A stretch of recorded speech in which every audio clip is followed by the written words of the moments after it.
All right, guys, let's get started. This is actually session 8, but I don't have it in session 8. It was like a practical exam that I wanted, and this will take another day. So I say we save a day, and you can practice this at home, right? I'm probably gonna change this to session something else, but not 8. And I'll change this session 9 to 8. So your video is gonna say session 8, but this is what we're gonna do today. You saw that we created a framework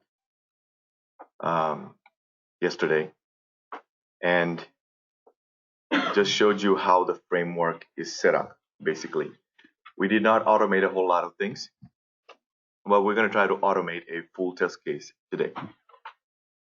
The goal of today is A, show you how we can take data from Excel file. We're going to automate a test case within the framework, page object model, and during this automation, we're going to need to deal with dynamic web table. So you're going to learn about what is dynamic web table and what kind of code is needed to access data out of a dynamic web table, or deal with it. How do we handle it? The project from my previous class is already here. So if you wanted to clone that in your device, you can, and start using it. I would recommend that you also, along with cloning, you create a new project yourself. Because if you don't do it, you're not going to remember. Even after doing, chances are you'll forget. And I teach this over and over, and I need refresher before I come to this class while teaching. So it's a lot of stuff. And honestly, all these things cannot be put together in a day. It takes a lot of time for architects to design the whole thing and then do that. Your test case automation can take several days. So the test case that I'm going to automate, you can call this a 3 or 5 pointer for your sprint, and you can take up to 3 days to automate this. Okay, that's plenty of time. But we're going to build the project and automate in the class. So it's a lot. Okay. If you already have a project, you don't have to do all this other stuff that we're going to do in class. You just jump into automation. So, but I'm going to have to show you how this framework works with data. How do we handle data? So if any part of the way you feel a little lost, it's okay. Don't think that, oh, I didn't get it, so I'm not going to be successful in it. No, don't think that. All right. And on that note, I've been just kind of trying to tell you that y'all made it this far. You're so close to getting a job and changing your life. So don't quit and don't drop out. All right. And if you feel like you're not so confident on this, or whatever is going on is going over your head a little bit, or your life situation is not giving you enough time to work on it, just take your time. Videos are there. You can come back to the next season, all right? But you made it this far. And what I hear is that dropout rate is like huge, but success rate is also great. So mostly whoever came to my class stuck around, and most of them got jobs. But before me, all these dropouts, They were gone. But anybody came up to this part, felt like this is for me, and I think you feel the same way, that you see that it's doable, or maybe your need to change your life is that important to you. So whatever the reason is, my advice, just stick around, okay? Float through. You are already a success that you're here, okay? All right. Since you all have a little bit of a Git issue, let me walk you through in cloning this project into your device first. And then next part of the class, I'm going to give you some theories. We'll talk about data and the structure of it. Then we'll take a break and come back and actually build it and work on it. Okay? All right. So let's see. How about I walk someone online through? You guys are in class, so you are here, you feel more confident. Some people online, it's kind of like far-fetched. Any volunteer online that I can walk you through with cloning this project? Any volunteer online?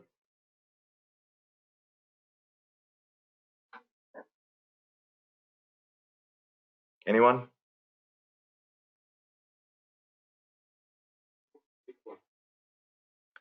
Rustam, you want to do it? I'm recording.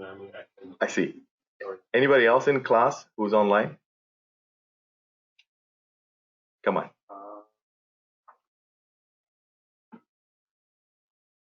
I think I could do it.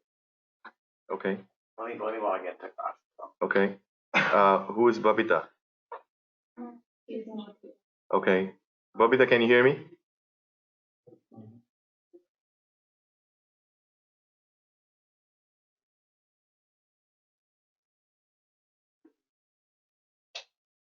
Who is Som? Som, can you hear me? Yes, Enrico, I can.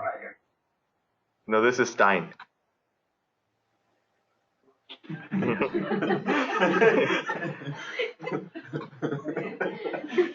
Are you okay with me walking you through Git and cloning this project and importing it into Eclipse?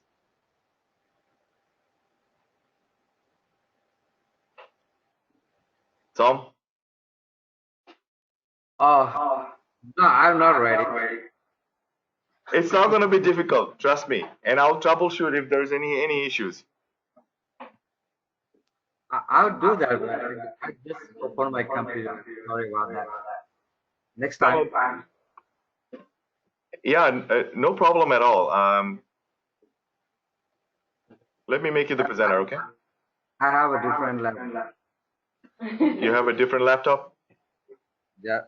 So, Sorry. so Next you probably you don't have the stuff installed? You said you're going to do it? Sure, you can do it too. Are you signed in?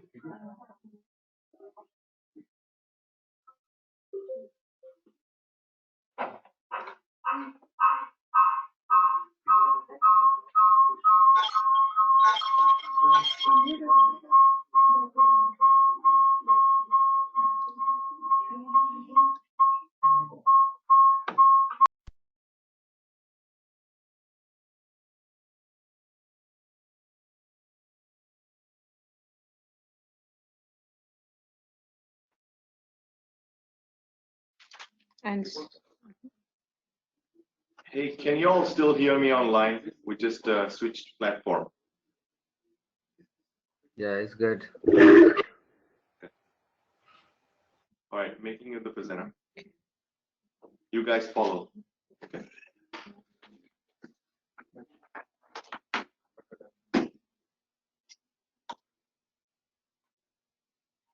All right. So let's go. You have your Eclipse open, yes? yes. Okay, let's take a look at it. And can you right-click on TIFF files and go to properties. I want to see where this file is located.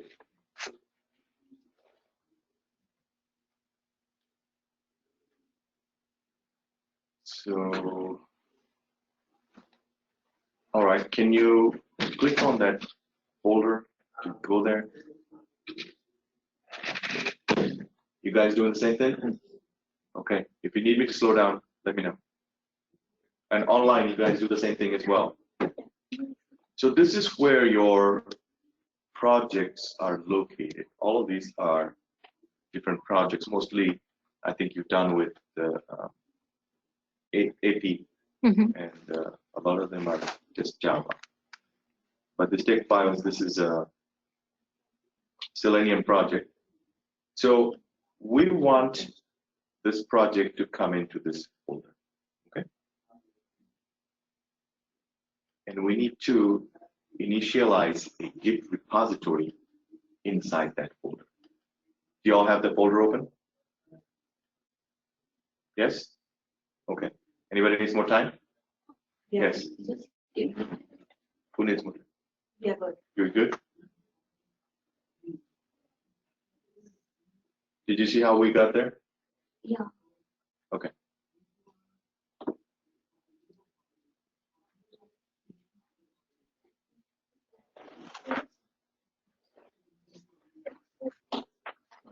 You don't have to click on tech files, okay? I just want you to go to that folder. Oh, yeah, for this one. Oh, you can use it. Oh, okay. Okay, then I property. And then here are Click on that, and that's yeah, gonna go. yeah, but here is maybe this one. Yeah. So it doesn't have to match. It does. Your project name doesn't have to match. You just need to go to that location. Now that you're in this location, hover over this empty space, right click, and it's gonna give you this option window. And in here, you want to select Git Bash here. Hover over this empty section, right click, and Git Bash here. Okay. That will open up the Git Bash terminal with that location, that space location in there. Questions so far? Yeah. Good. So after workspace, here it's coming master for me. I think I should. Okay, just watch. Yeah. You can press Control plus to increase the font. All right, and expand this window just a little bit more.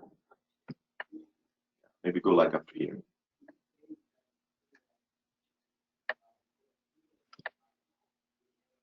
All right. Now type in git space init. This will create Git version control, all that magic in this folder. So hit enter. You put a dot accidentally. It's okay. Do it again.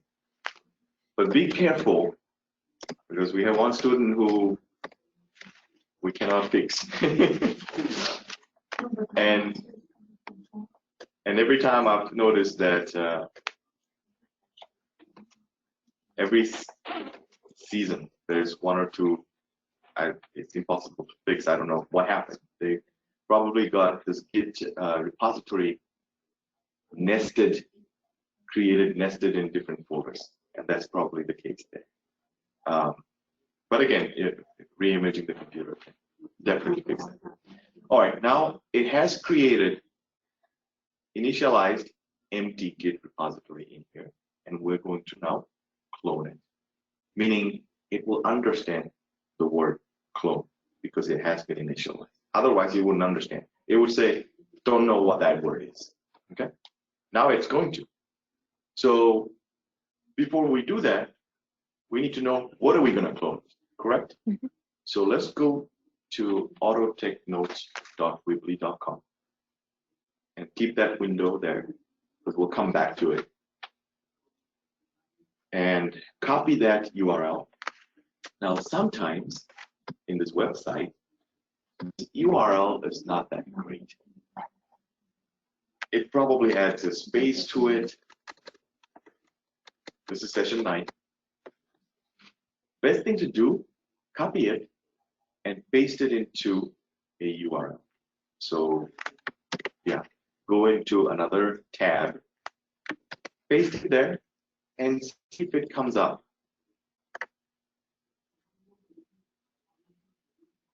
If it came up like this, and you can scroll down to look at the project, here are the project files. Okay. That means this URL is good, but don't take that URL because it doesn't have the .git there. What you do is you click on clone or download. And once you do that, you will get this window open up, and that's the URL you want. You can just click on this icon and it will copy it for you. So click on this icon and you can follow me on the screen too. Okay. You guys good? Paste the Git bash. Hold on. Sorry to interrupt. I will record. I clicked it. I think so. Let me see.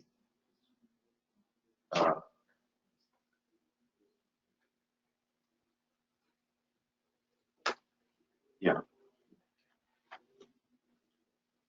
All right. So you have copied it, and now let's go to that Git bash window. And in this window, type in git space clone space, bring your cursor right there, right click on it, because Control V doesn't work here and it will mess it up for you, and then select paste. Make sure that it arrived properly and then click enter. And if it did it right, then it's going to tell you 100% or unpackaging, and you will see it closes out with the word done. Okay, take a few seconds to complete that. Raise your hand if you have an issue. All right, we're good. We're done here, and now you can X out. Exit. That's all you need to do there, nothing else. Now, how do I know that that project did come up? If you scroll up on this page, let's take the project name, go up.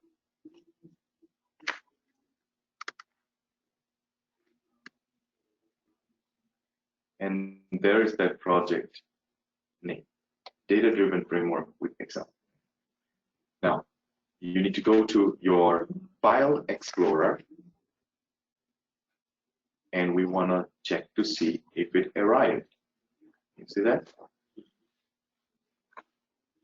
So it did clone it, right?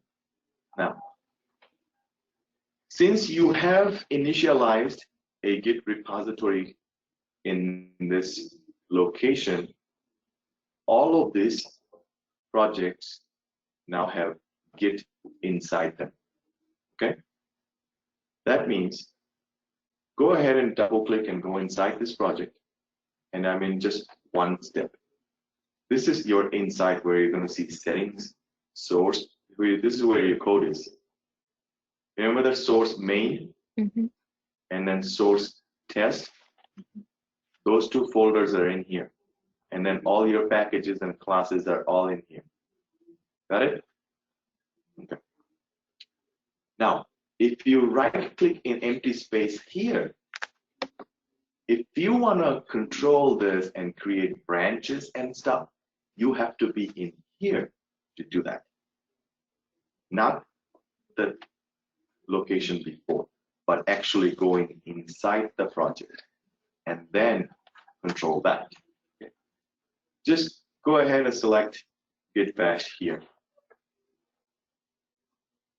And again, Control plus to enlarge. And expand this one. And type in Git status just to see what's going on. It's going to tell you what branch you're on. Automatically it puts you on a master branch because you pulled master. Step enter. You are on master. The branch is up to date with origin master, meaning that's in the GitHub. Since you just pulled it, that's why it's up to date. But if you make some changes, it's not going to be up to date. Your branch is going to be ahead of the master. Nothing to commit. Working tree is clean. So no files were added or extra, nothing. Okay. Now, you can do all the other stuff in here, which you can watch the video again from the other class and then see how to do a branch and things like that. But just for now, how many of you are successful? Raise your hand in doing so. All right, good. And go ahead and close this out. You don't need that anymore. Go to Eclipse. And why is that? Okay, yeah, cancel it. Right, and you can minimize this. Minimize. Yeah, just kind of collapse this. Okay. Because you have a lot of things and it's going to come up right here when we bring it. And it might get a bit confusing. So you want to click on File.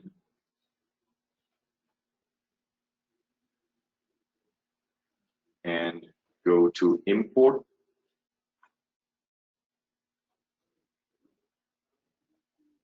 Go to General. Go to Existing Projects into Workspace. This window is telling you where from directory. So just drop down or browse.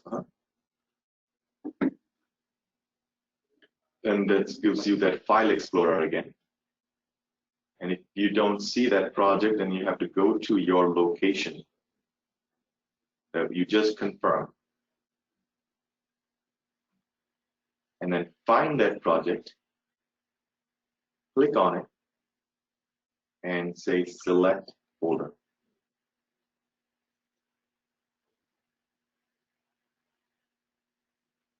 And then just click on finish. Okay, you see this here now? Expand it. What happened there? It's okay. It's doing its thing. It's right now trying to resolve the dependency. Do you see that? Mhm. It's downloading. It's giving you error right now because it doesn't recognize some things. Some files are not there. When all of that has been downloaded, chances are no more errors. Okay. Now, several things you need to fix in here still. That is, this project has a Chrome driver and your driver may not be the same. Understand? Yeah. It may be a different version. It's not going to work. So I don't know what version this is. And there's no way of telling what it is. Best thing, just delete it. So take that driver, right click on that driver and choose the option delete. Can you do that again? The whole folder. Yes, the whole folder. Right click on the folder and then select delete and then click OK. Okay, you got the driver deleted And you have done a project before where expand that project, so which was stick file, so you may have a different one. And then in there, you have a driver that matches the version of your Chrome driver in your computer. We want to take that, but not the file. We want to take the entire folder. So right click on the folder, right click on that driver. You right click on the arrow. That's why it didn't open up that. But if you right click on that driver folder and select copy, it copied it in the clipboard, and you can minimize this now, like collapse it, and go to the project that you wanted.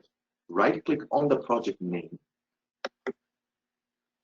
and that gives you the option to paste, and you paste it, and check to see if that driver has arrived. Expand, and you have. Questions so far? How many of you are up to this point? Raise your hand. Now,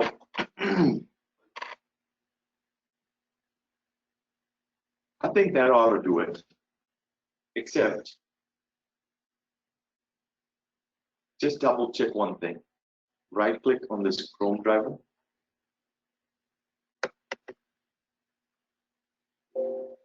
And go to properties. And you have this, right? Driver.chrome driver.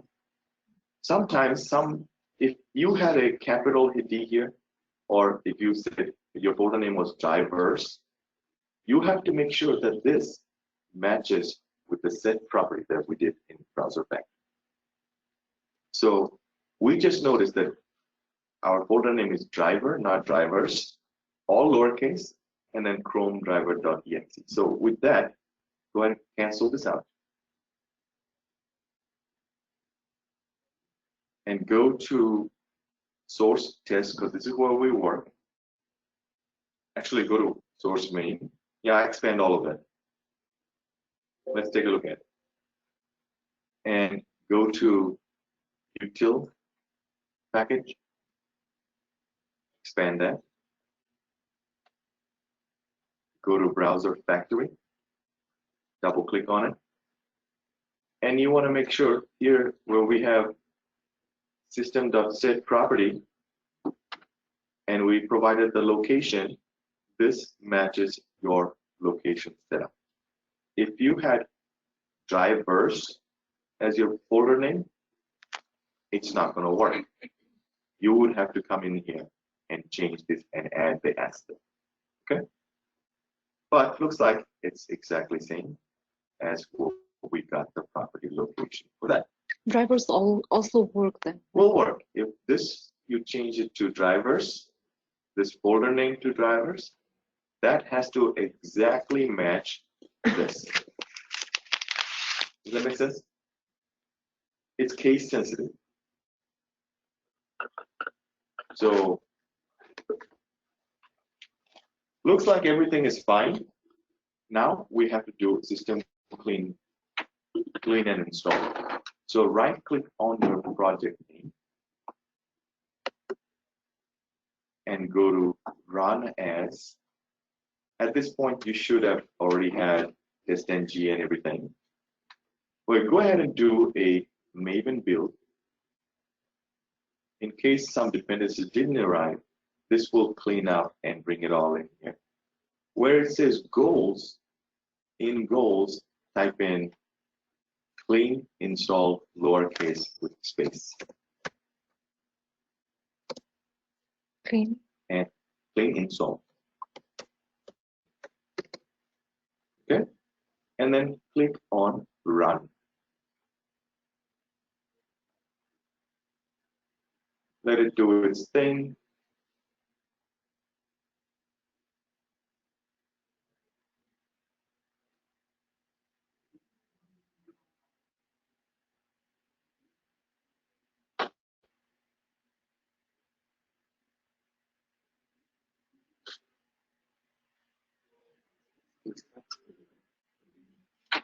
It built, installed, and also running a test case for you that's already in there. That's all I did, I think. Just to see if it works. So it's an empty shell. Some things are in there that you're going to see a little bit different from yesterday. Like if you go and close that window. I have a question. Why you have different results? Your test failed, mine is successful. Yeah. Yeah, sound great. Mine is the biggest place. That's one and then It did throw some error, maybe because we closed it out. Or can you scroll up? Let me see what the error message is. Right here. Okay. All right. Do this again. If Ronnie, your yeah, pen we were status. just doing Maven build, no? We didn't really want to run the test case, so it may be running something else too. Go ahead and close all these windows. If you right click here and select close all. All. Yeah, right click. Close all. Go to test package. And double click on new account. And here's the test case with the @test. Right click on this test case and choose run test-ng. And let's see. But again, I didn't complete a test case in there, so if it fails, it's fine.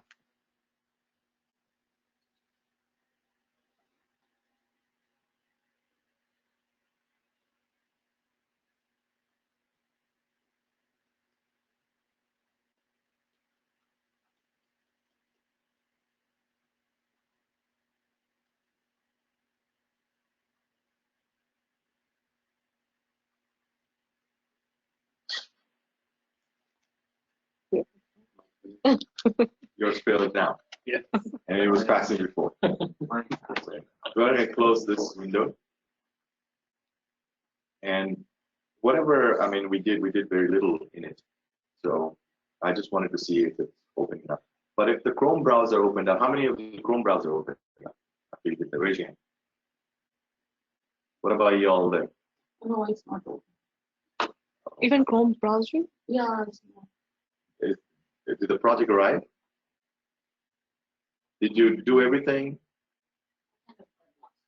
Okay, maybe one or two steps missing, and then that's probably causing some issues. But again, rewatch the video. Okay. Question before we take a break and come back to theories. So that clean status did all clean and run automatically. Yes, each time it will clean Maven if there's any junk in there, and reinstall it, and also pull all the dependencies, making sure all of that is all intact. It renews it. All right. Okay. Let me take a look. Hello, Stein. Yes. Yeah, the only difference that I see on my Eclipse is that my folder is called Sample Data Driven Framework. See, it's not covered. It's not covered. Can Say that again, Can you repeat please. that? Excuse me? Could you please repeat the question? Yeah, the only problem, the only difference in my Eclipse is that the folder name is Sample Data Driven Framework, not the Data Driven Framework. Okay, that means you have cloned a different project, and chances are open up. Let's see, you probably went to a different session. Go to Autotech Notes, and I believe you may be on session 7. Try that. Scroll down. A little bit up. More. No, sorry, actually. More down.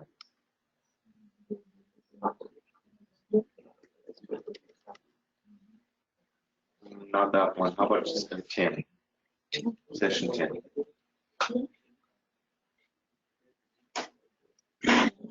Scroll down. Yeah, that one. I don't know how you got the sample one. You may have taken the project URL from another session, is what I would expect. But it's okay. Just watch this video again and repeat the same thing for session 9 and you should be okay. Should be good to go. You guys had issues, you guys are gonna watch the video and do this, right? Yeah, the test passed though. Well, then your process was 100% accurate, but you just got a different project. Okay? No problem. No problem. And you can do this again. So you would have, at the end of the class today, downloaded this and then add the test case that I'm about to add. And if you want me to give you that project with that test case, I can also give you that project too. So no problem. Let's take 10 minutes break and come back and we'll talk about what is web table, what is data, how do we handle data in projects.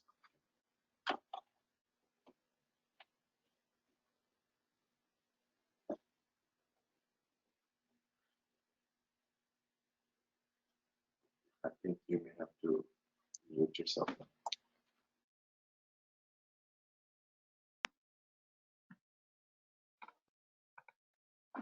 Online folks, can you all still hear me? It's okay.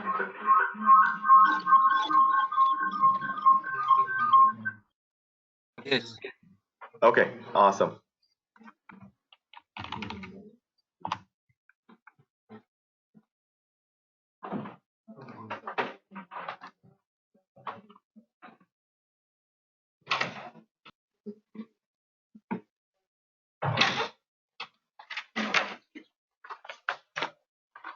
So we can learn what this is like a mixture of both the companies. So let's try to make this thing all companies. So let's try to look for the command that will make it all. So over here you can see the lowercase. You can do this here.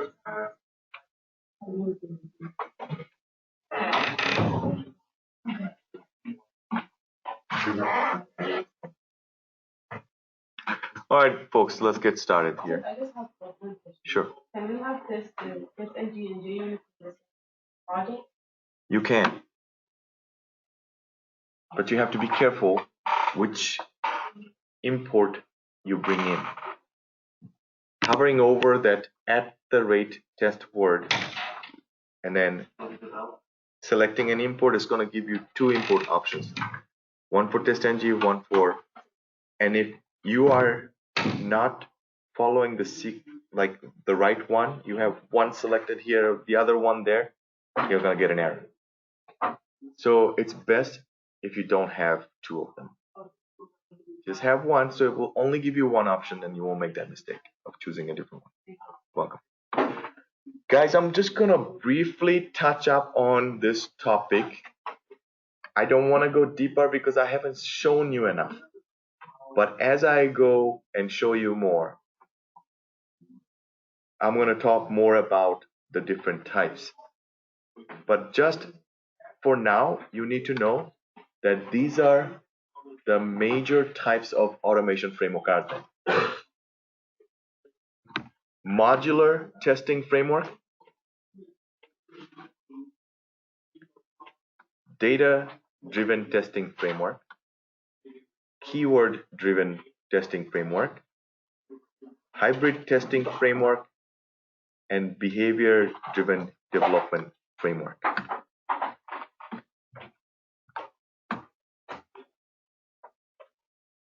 There is another thing you will get confused with. One is called software development types. And that you will see there's two. One is called test-driven development, TDD, versus behavior-driven development. Okay, I'll just go up here.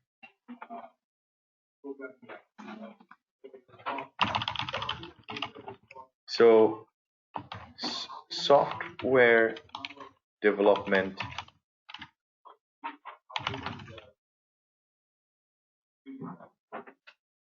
methods. Okay, this is not a framework. It's just an overall method. Remember, you are a tester. You are not a software developer. When you are a software developer, you have two ways of developing. One is TDD, or test-driven development.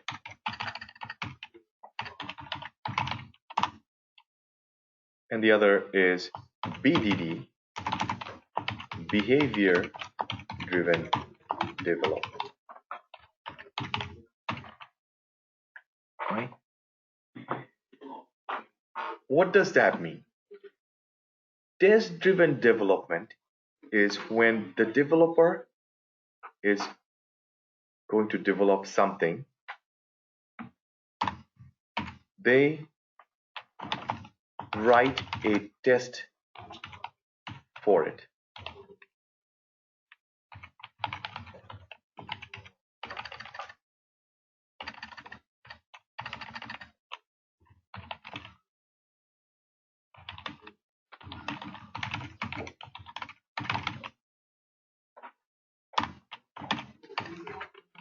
Okay, so they're going to write a test. If the requirement is display a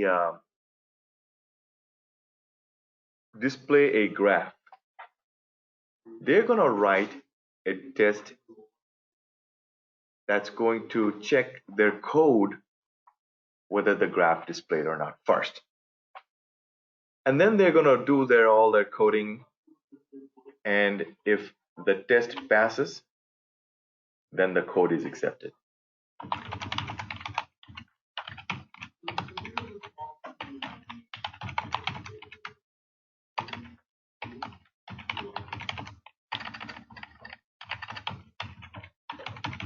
Okay. That's an approach of developing.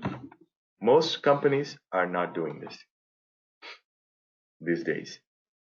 Everybody wants to move into something called behavior driven, meaning what is the behavior we're asking for? If the graph should display, then that's the behavior. So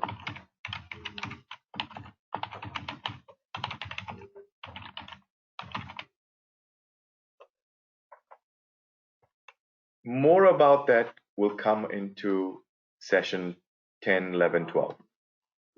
So everything in that website has two things. One is attribute and behavior, just like Java. You will see some things show, some things can do things like buttons. Okay? Graph should display. This is also a behavior in a way, meaning a personality of that website. Other things could be submit button should store the new account info into database, and specifically maybe certain table, and then they can have that details in there too. People like this approach. Why? Because it's much easier to understand what the user is gonna see, and let's make our requirement that way, written that way, and approach it that way, and then build it and let the QAs test it. And QAs will look at those behavior that, oh, submit button should store the data. Okay, the QA analyst is going to hit the submit button and then check to see if the data is stored. QA engineer will write an automation for that. With me so far? Now, don't get confused with software development methods versus types of automation framework. Automation framework is for QAs. QA only, quality assurance engineers only. And software development methods is for the entire software department. What type of philosophy do they use? Okay. Now you will notice that this behavior-driven development, this thing repeats in here.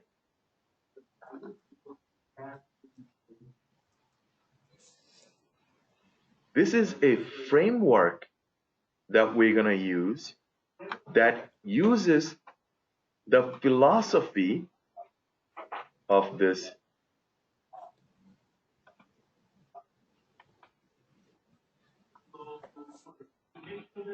BDD principle. Understand? So the software developers are using behavior driven, whether they use it or not. Even if they use test driven, you can still take this behavior driven philosophy and apply it into your automation framework and do it that way. This is the gold right now. Right? Everybody is trying to go into this. And if you can show experience in this, which I'm going to teach you, and when they ask you about what is your current project you're working on, what kind of framework you use, they're going to ask you that question, guaranteed. And you're going to explain that currently you're using BDD or Behavior Driven Development Framework. And more to come, session 11, 10, 11, 12 in that realm. Okay? Question before we move on? Okay. Today, so again, don't get confused with this philosophy versus automation types, automation framework types. And just to recap, right now, you may be asking then what kind of automation framework are we learning today? You are learning today something called data-driven framework. And the design for that is something like this. I'll talk about these other things later on. Again, BDD, we're going to talk about certain days, and I'll show you that framework as well. I won't be able to show you modular framework or keyword driven. I'll give you some basic idea of what they are. And you don't have to show expertise in the interview. Not everybody worked in all. You may be working 20 years and you will only use BDD and have no idea how these frameworks look like. But you may kind of have a basic idea, and you can tell that to the interviewer. That I have not worked in modular testing framework, but I kind of have an idea how this is done. I don't have any experience. It's okay. You don't have to have experience in everywhere. And hardly people use these anyway. So just be honest, tell them I never worked in modular testing framework, but I kind of sort of know how it's done. Okay, I'll give you that info later. Same thing, keyword. Don't go in it. Don't tell them you know it. Then they'll ask you questions, and then you won't be able to answer in detail enough because you don't have experience. But most of the company, they work on behavior driven. Yes. But why are they supposed to ask about keyword or modular? Maybe they just want to show off that they know so much. Okay. B, they may want to see that are you being too cocky, like everything I say you are like, yeah, you've done that, you've done that, you've done that, and then they ask you a little more deeper questions and then you can answer. They will be like, okay, maybe you're fake. Okay, so don't go there. Just talk about what you did in this class. Every days of class is like a year of your experience. That's what you're going to talk about. All right. If you did automated one test case, you're going to say you automated like 30, 40 test cases. Multiply that. Like that. We learned POM. that is also framework, and I did not add too much in it. So that was just a shell of a framework. Soon as I add data like Excel file, which I'm going to do today, that now you can call this a data-driven framework because you have some sort of data being injected from somewhere. Okay, so here's the structure of this.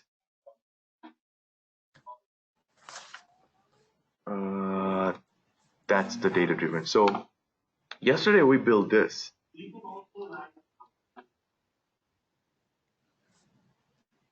Our Selenium WebDriver, we had the test scripts, but we did not connect Excel to it. So it's just a framework. Can't really say what type because we didn't complete it. If we use Excel file, then it becomes mostly a data-driven framework.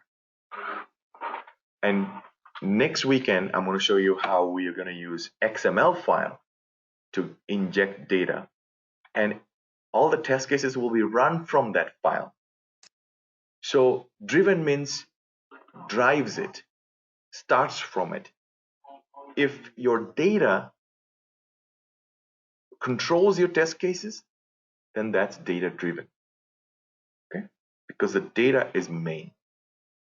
And it starts from there. Instead of running test case here, you run the test case from your data. Okay, that will be XML file. So, question before we move on from this idea?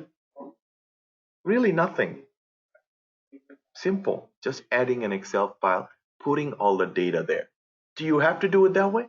No. Can you have data in any other file?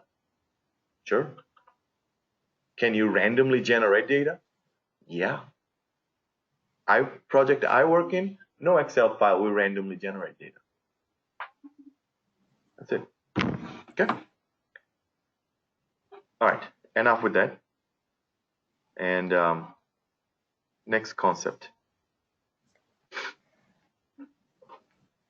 Dynamic web table.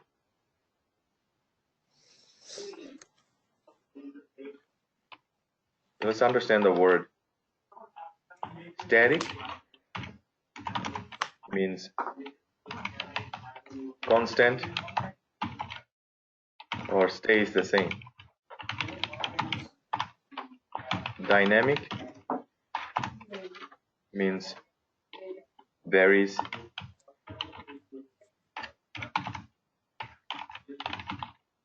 frequent change,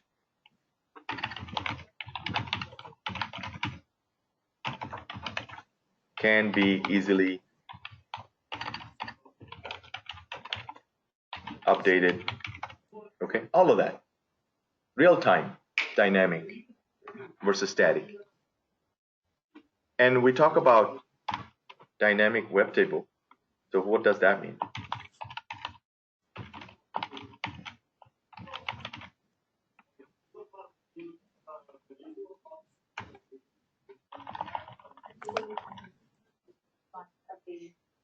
Yeah. It might mean, of course, data continues to update.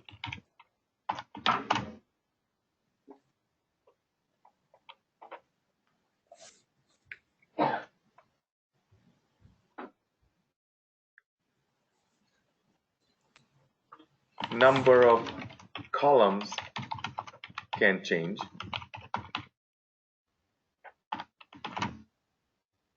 Number of rows can change.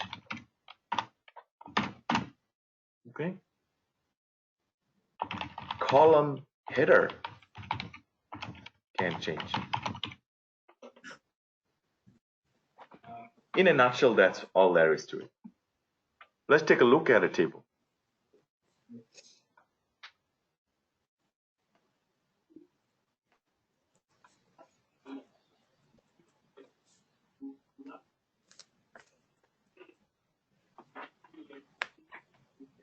every time you create a new account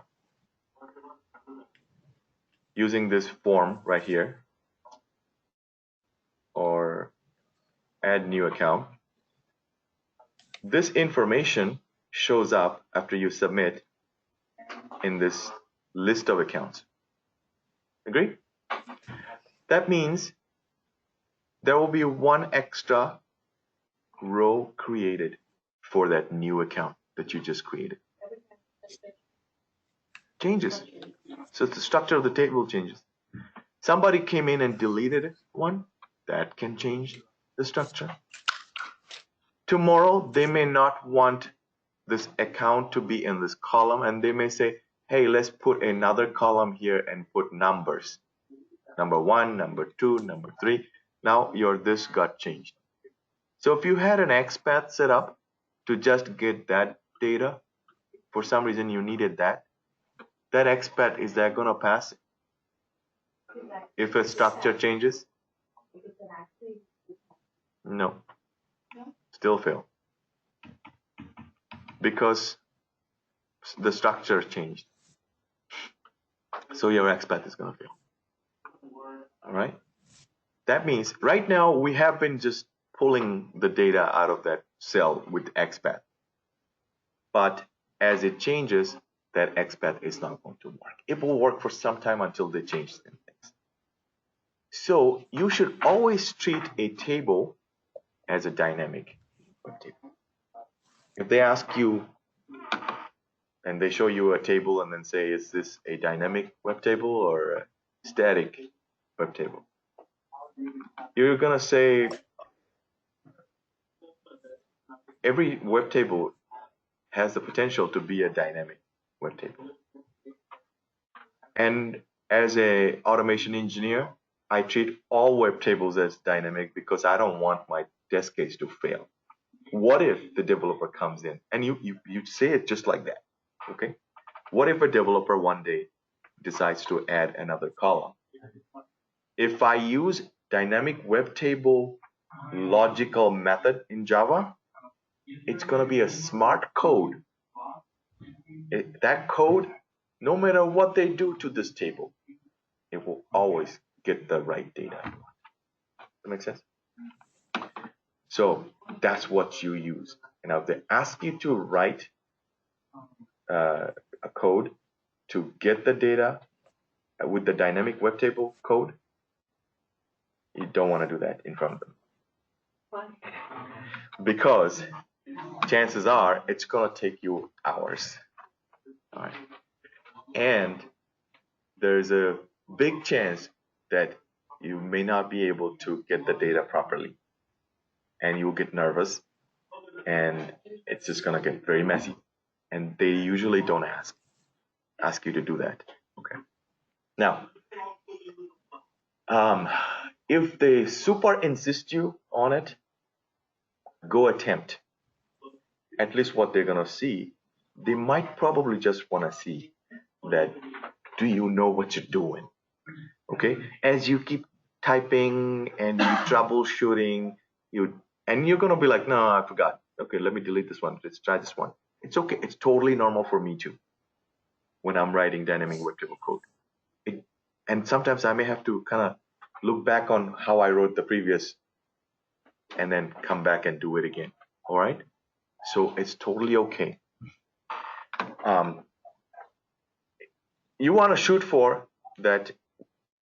If situation comes, you're writing the code and they want you to do dynamic, and you can tell them that I know how to do dynamic web table. It's going to take me hours. It's going to take me more time. If you wish, I can explain the concept behind the dynamic web table, how I do it. And if you really need me to do that, you can, what if this evening I go home and do that and send you the test case, okay? Or I'll upload the project into the GitHub and you can go download it and check it out. All right? You can talk like that and try to get out of it. That's worst case. There's no way in the world. You might just get a job without even them having you to write any code at all. Okay? So, but I'm just giving you a heads up on that. All right. Let's understand how we're going to do this dynamic web table thing.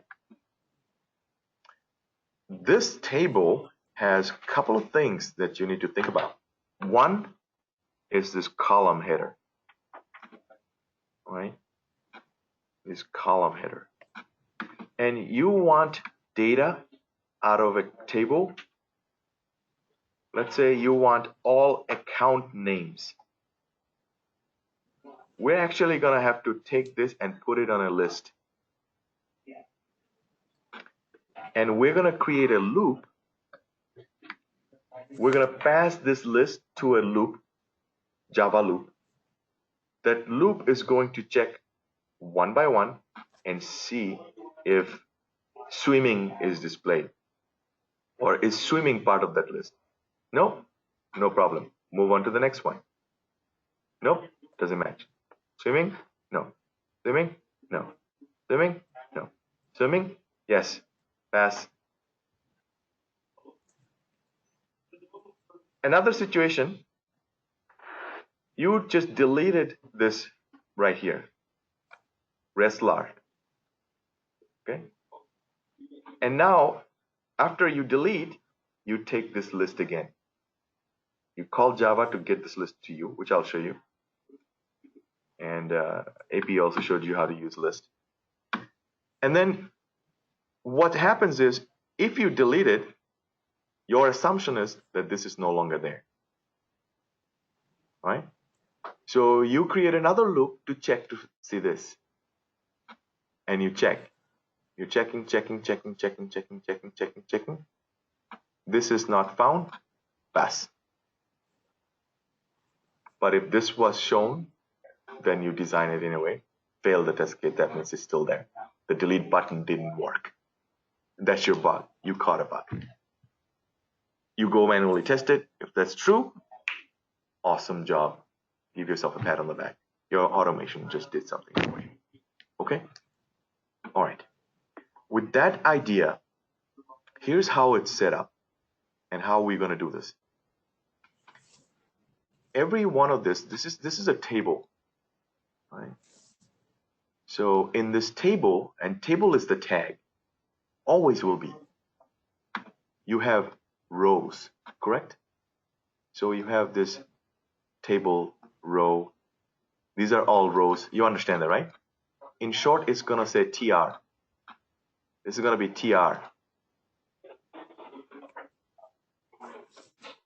And these, inside the row, this is what? Table data, TD. This is TD. Sometimes you will see the table has two parts. One is called head. I can't write like this. And body. Okay? If it's head, that's going to be just this right here, the header. If it's body, then it's going to be right below all of this. With me? If they do it with head and body, how many rows will there be in the head? Who can tell me? Only one, which is this one. And it's going to be TR. And it's just going to be one. Okay? And the body, this is going to be TR, also 1. This TR number 1 right here. And then TR2, TR3. Does that make sense? Okay. Each TR, if you go inside the TR2, this is going to be TD what? TD what number? TD? 1. It's not Java 0. It doesn't start with 0. It's 1. This is going to be TD 2. Understand? Okay. If they don't use the head, then this becomes TR1. Who can tell me what would be this TR2 and 3 and 4 and 5 and 6? However way they designed it, you have to inspect and see. So let's take a look at this. So if I right click, inspect, okay, you want to look for this table. Look at this. Do they have table head? No. So if I open this up, here's your TR1. Look what it's pointing at. The column header.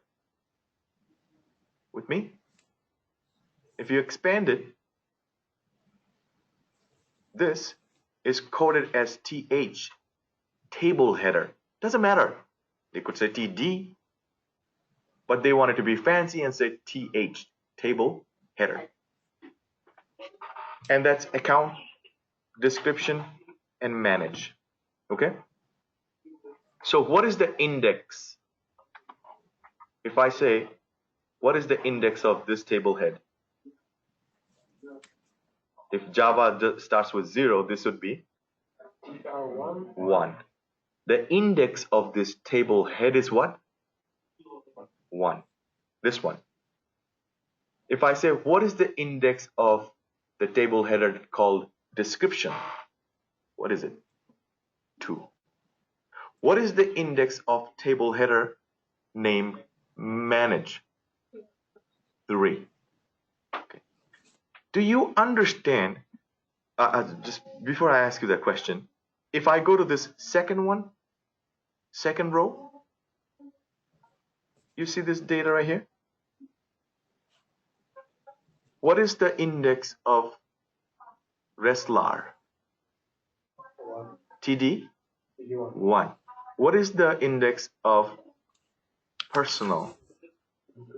TD? 2. Think this way now. If I wanted just this account names, yeah, and now I ask you, what is the index of this table column header? What would you say? Let's answer questions like that. What index? TH? 1. So index is what? Yeah. For this account, index is what? 1. And if I ask you, what is the index of Reslar? Is also 1. Tomorrow, if this account was in this column, what would have been the index for that account? 2. Wouldn't this guy also move into this column? What would be the index for Reslar? Also 2. That means if you can find the index of the column header, with that index number, either it's a 1 or a 2, and you go and get the data with that same index, you got the right data. Understand? This is the gist of it that we're going to do. We're going to have to write a method to go get that index number for me. And it's going to take a loop to do that. What kind of loop? The loop, one loop is going to go through this all column right here. Column header. He's going to go in and check this one and check to see if account is displayed. If account is there, get me that index. If tomorrow the account was not here and here, no problem. The loop goes through all of it. And if an account came up here, whatever that is, give me that index and it will give you that index. Okay? Then what do you do with that index? Now that you know the account index is 1, your next method, give me the list of data or get list of data, and you're going to pass that index 1. You're going to create a method to get column data with that index number. Make sense?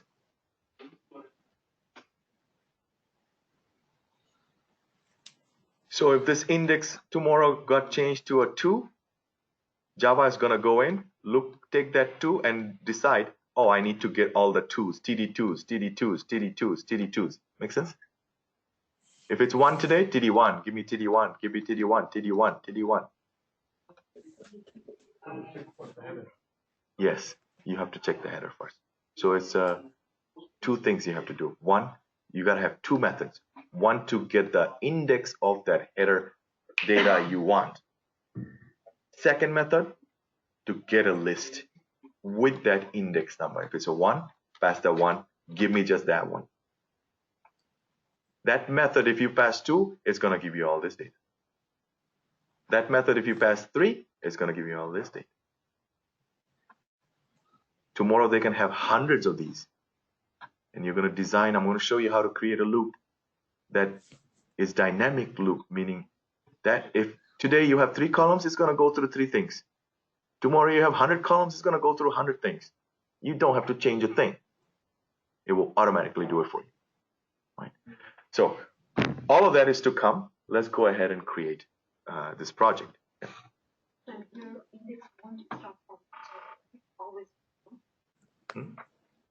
Yes. Now Java is going to start with 0. So you have to compensate that 0 with the maybe adding a 1 to it to kind of figure out what we want.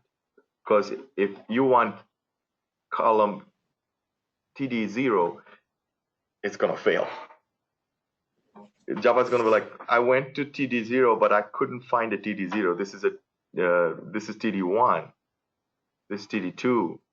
This is TD3. How are we going to do that? Okay. Let's take a 5 minutes break just to marinate that, and then we'll start working on it.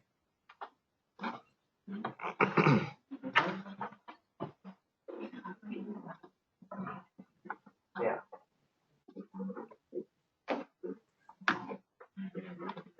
What I think you should do is open a notepad and then copy all the code on the notepad and copy it onto a notepad. Whatever you do. Because you're asking like what to keep the code, right? Yeah, I would just copy it onto the notepad. Well, yeah, basically. That's what happened when all of these codes Java class, and we changed it to 8, that was all errors. Like, not even errors, but it showed compatibility or something. So, I would just copy them onto a notepad and see if that works. Yeah, it depends on how much you want to. I want to keep my mistake also. Your mistake? I want to keep my mistake also. I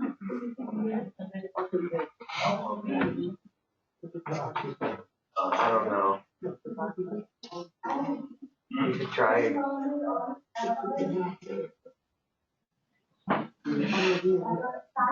I don't know how to deal with it. Okay, so it's only says that. You could try uploading it to GitHub. Uploading to GitHub? Let me see if I can do talk. Because maybe it's not the right version. Yeah.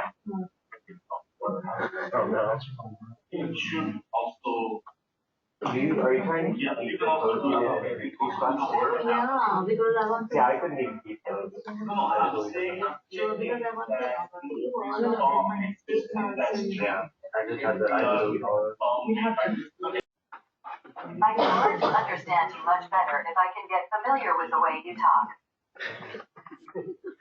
Sorry. Do you want me to build it from scratch, or do you want me to just show you off of this project that you downloaded in your platform? Whichever. From scratch? Okay. All right, but don't follow me because I'm going to go super fast. Okay, let's create a brand new project, but I am going to copy a lot of things because if I try to type everything, I won't be able to finish.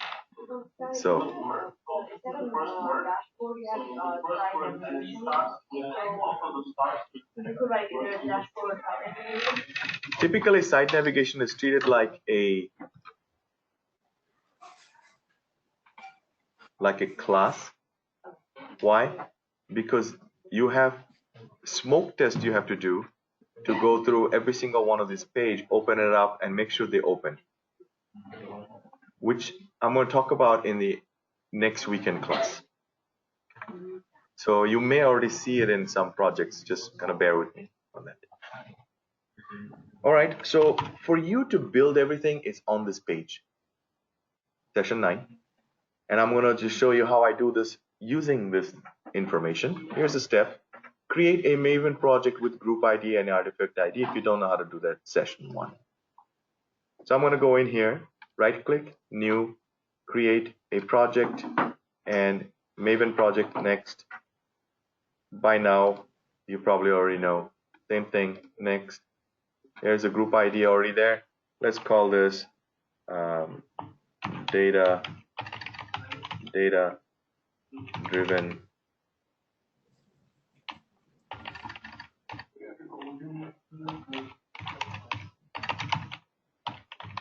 framework. I just want to type it that way because I don't know if I have written so many, it might interfere with the name, and just want to write it this way. I hope I didn't write another project with that same name.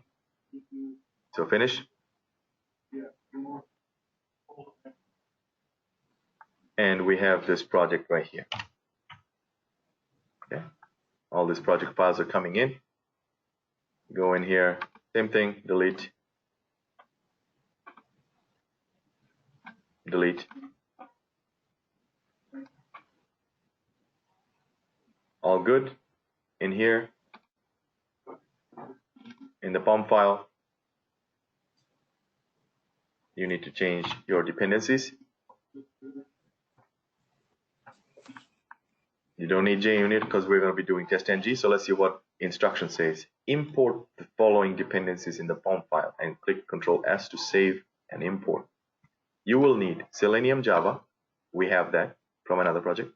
You will need testng. We have that from another project.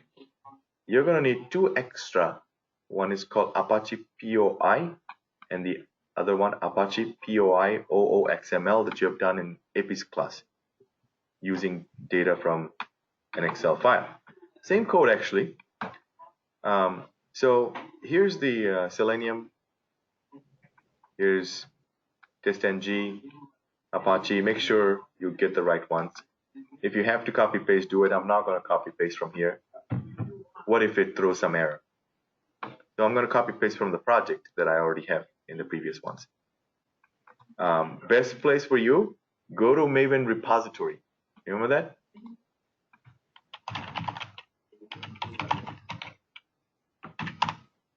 And in here, this website, type in POI. Click here. Take a version, whatever,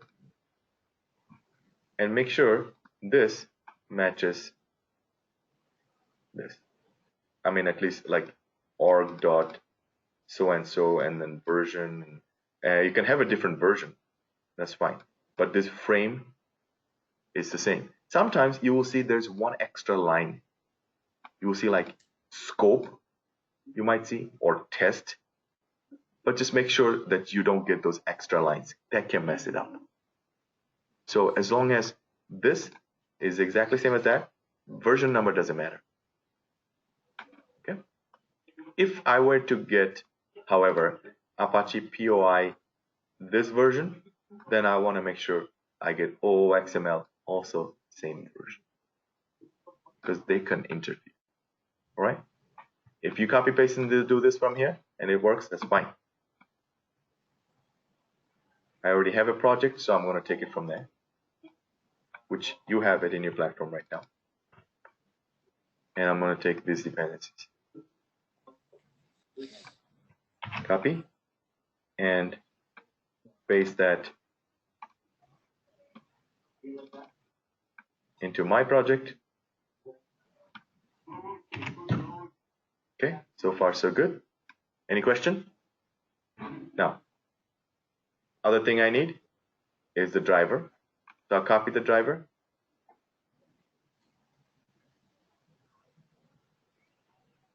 Right click, paste the driver.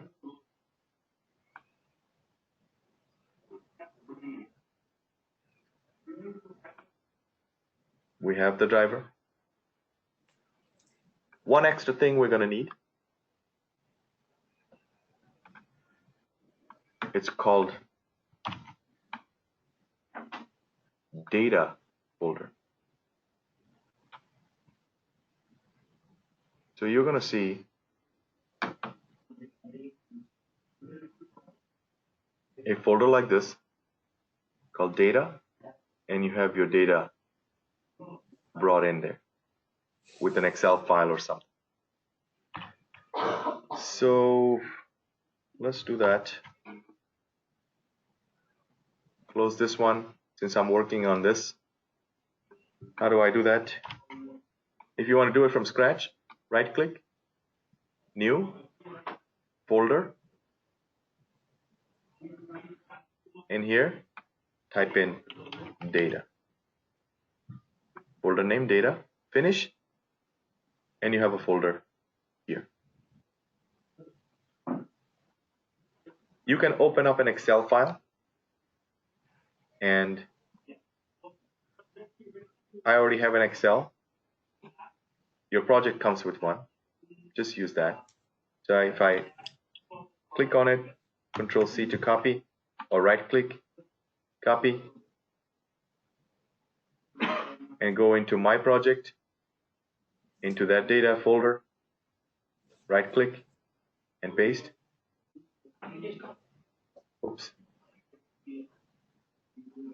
Right click, copy, right click, paste, and make sure that shows up. Now with Eclipse, I had some issues with trying to see the data, meaning if I double clicked on data XML,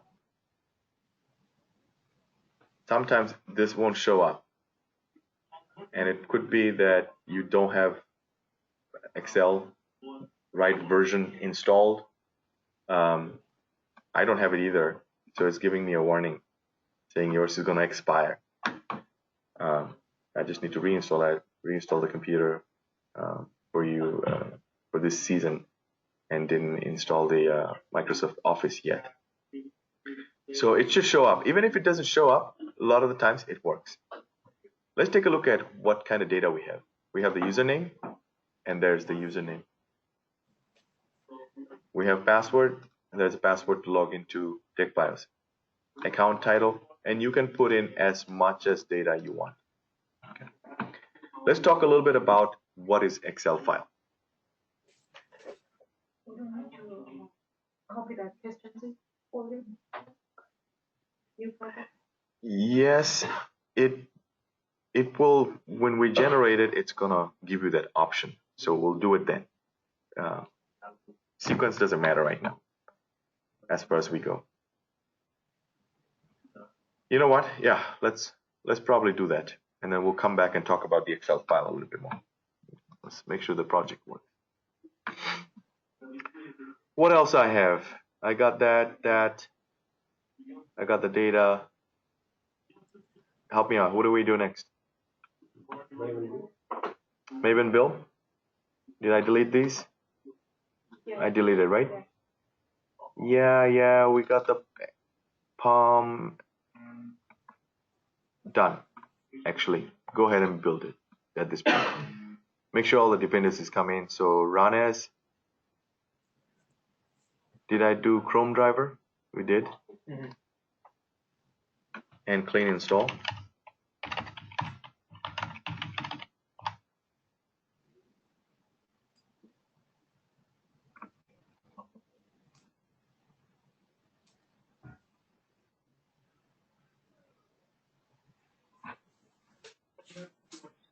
Build success. Check the dependencies. There's that POI came in. So those are good. Okay, we're so far so good. Now, let's see if our project works, right? So what do we do? Tell me guys from yesterday. What package? First we do the main. You want to do the main first? Okay. Util? Let's create all the packages first. What else? Good.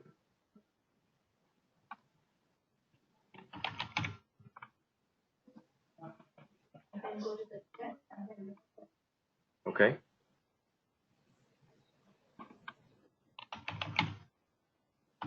Okay. What next? Later.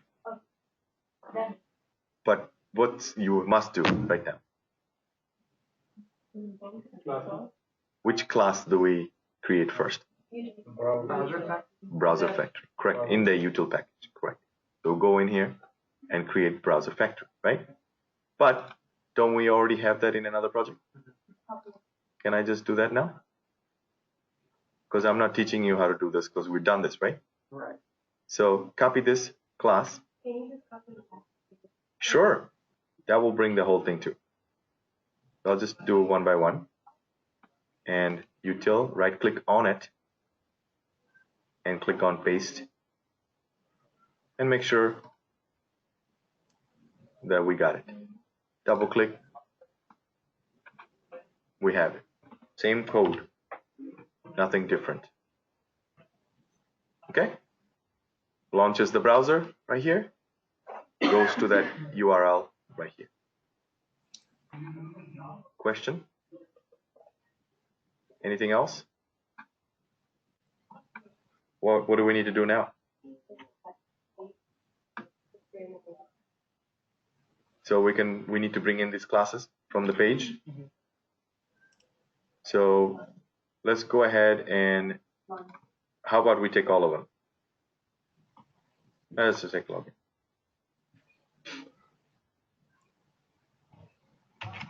Copy that and paste. And there you go. Have it.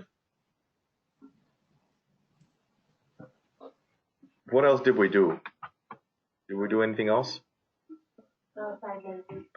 Okay, but I didn't teach that yet, right? Yeah, that's fine. And the test. So we have a test case here. Let's go back to the website and talk about what our goal is today with this project. So we are going to automate a test case. You have probably done this before.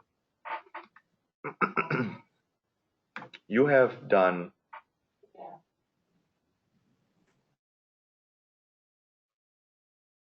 where was it here? Did you do this one? Creating with the random stuff, and then you hit submit, and it goes to this list account, and you validate it whether this shows up, but we did not do it in a dynamic way.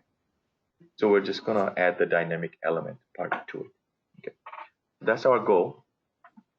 So we're gonna copy paste up to here, and then I'll show you how explain the code to you, how to get the dynamic. At the same time, now we're gonna be using Excel file to pull the data from. So that requires a little bit of explanation here. So how are we gonna do pulling data from Excel file? What you do is you create a class in this util packet called Excel Reader. Go to new and class, and you can give it whatever name you want. Excel Reader or Data Reader, doesn't matter. So we'll just call it Excel Reader. I just want to mimic what we have here. Yeah. and you have this class. You don't have to create this at your workplace. This will already be done for you if they use Excel file data. But you will see that there is that file there, there's data there, and you'll see some code that pulls the data in for you. Let me see if I can open this Excel again.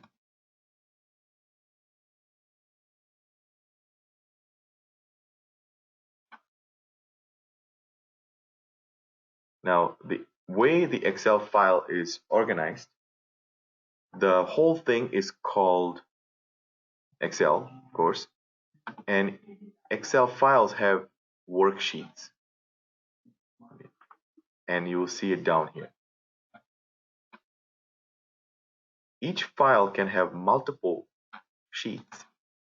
Here's a sheet 1, and you can add additional sheets to it and have more information. Okay? And you can take information from different sheets from one file only. You can have login info in this sheet, and you can even change this sheet name. Right click and change rename, and you could say login.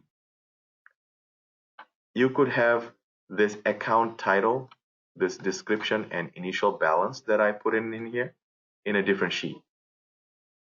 And you could say a new account, kind of like the page name, and then have that data, page data in that sheet. Does that make sense? Okay. Now, whoever wrote the code, it's not me. And you will see various different ways and different people, different framework has different codes to get this data out of this table or this worksheet.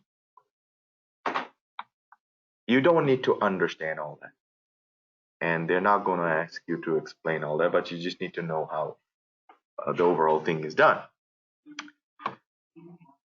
We have been trying to minimize the code to very small. And this is the best we could do. It's this much. Okay.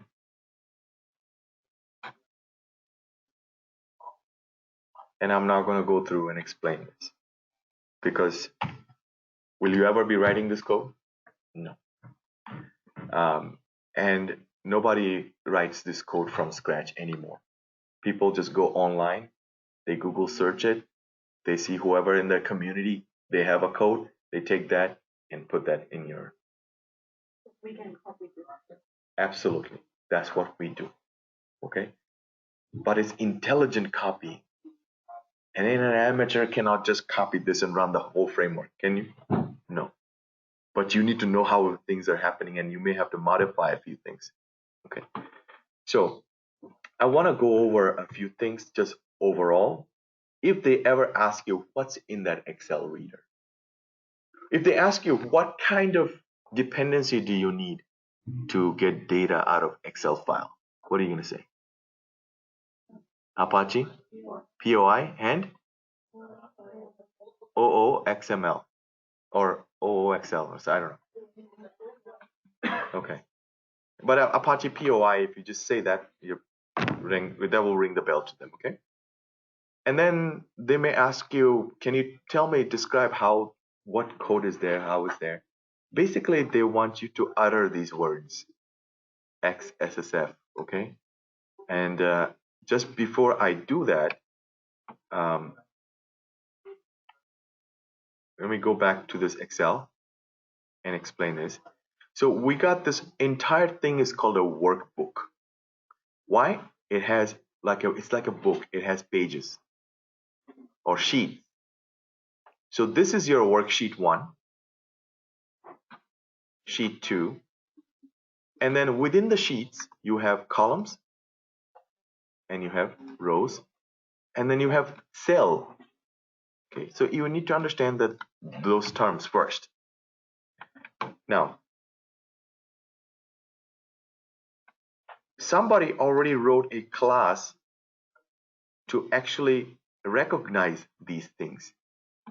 And these classes are written like this: XSSF workbook, XSSS worksheet, row, and a cell. Okay. Why did they use these classes? Because you have to go, this class will help you find the Excel file, the workbook.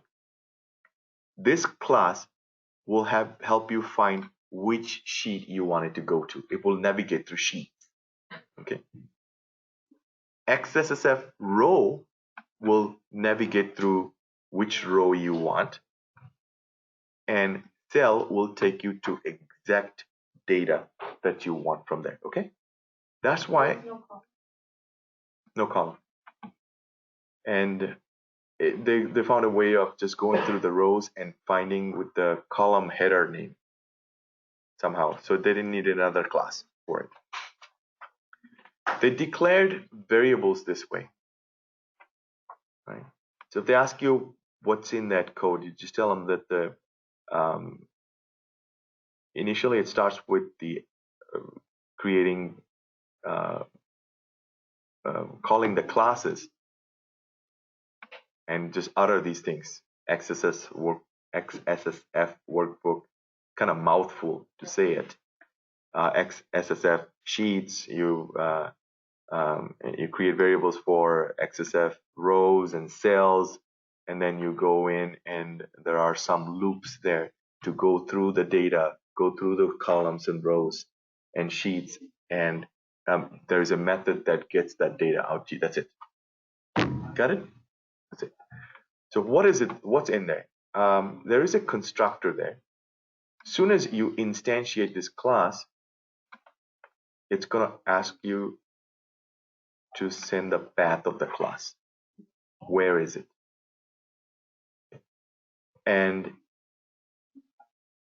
that initialize where this file is located. So this is a constructor that does that. And it gives access. It goes and finds the file and hooks it to it, getting ready for you to do whatever you want to do. And this method here, method to call the value, method name is get cell data. You can change this name to anything you want. It takes some information. What? You have to specify which sheet is it on. Right now we're just using sheet 1, sheet 2. If you change it to login page as the sheet name, you have to send login page as a name. Okay. It takes the column name and it takes the row number. So in this, if you pass these three information, it's gonna first look for which sheet did you want. If it's sheet 1, it's gonna open up sheet 1.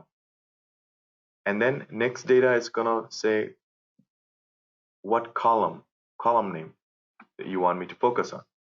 It's gonna go and do its loop and look for, let's say you said username, it's gonna go into get the username. Okay.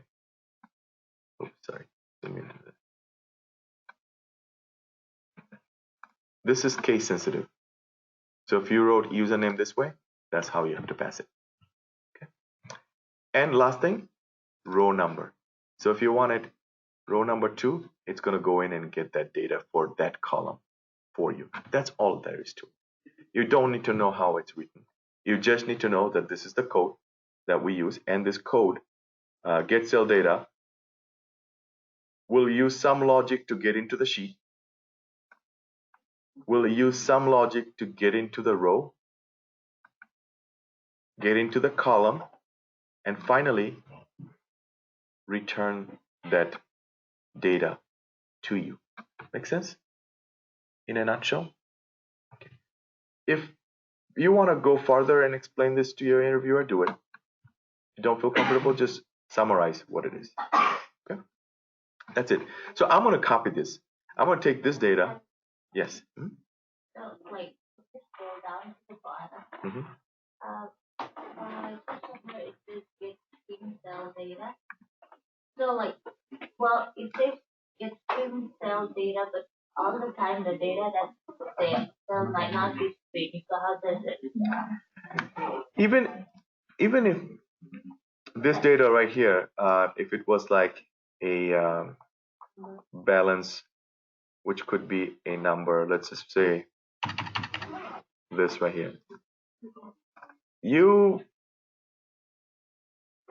you're gonna need to interact with string, and you only need to convert it to integer when you want to do some mathematics. Even though it's a number or whatever that is, they're always considered string for Java. And the other thing is, when you go to a website, anything you see, even if it's a number, it's a string. Then what you do to it, you can make it into an integer. That's up to you if you need to. You can't get int out of it, and you cannot put int into it. Only string. Okay, so that's why we just kept it as string as our data type. That's just going to return, and if we need to do something to it, we'll do it later. Good question. Anything else? Then let's copy this. And you don't want that last bracket. Why? Because that's the bracket for the class. I never copied from there, so I am going to leave that out. Now copy here and go into my Excel reader empty shell and just paste it. Make sure no errors. If there is any, then check it. So far so good? Okay. Now you don't need to worry about anything other than just this instantiating this class. Take the object of that class, and this is not a static method, is it? If it's not a static method, you're not going to say Excel reader dot method name. You are actually going to instantiate the class, and this is why. Because when you instantiate the class, it's going to ask you for where is that file, and it requires that path of the Excel file. When you give it that, then it hooks it to that file, and then now if you say whatever the reference variable you give for that class, if you put a dot after that, then you will get this method come up, and then you provide that information, and it's going to give you whatever you want. Okay, let's see how we're going to do that. So we are now going to start working with our test case. So we go to test package, right click, new, and create a class, and we want to test add account. What was the name of the page? New account? New account. So we want a test case that says new account test. So right click, new class, new account test. Okay, finish. There you have the class. Now you can bring in the data and just store it in here. Let me see how I have done it before. Just try to see what happens. Yeah, we'll just do it the same way.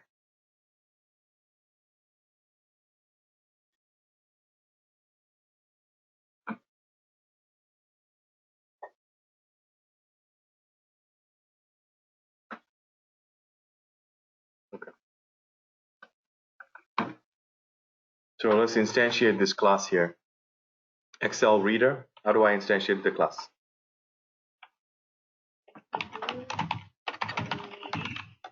Reader, and give it a name. We'll just call it reader. And then new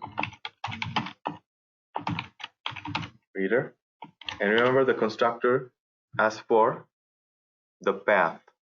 So first import, and in here you have to provide the path. Now it could be in your local computer, you give them that path, or it could be in your project, which it is in our project right here, that data.xl. So if I right click and go to properties, and remember how we did the Chrome driver path? This is your project path. This is your computer path. So just take the project path with this / from here to here. Copy that. Close this out. Go into your code.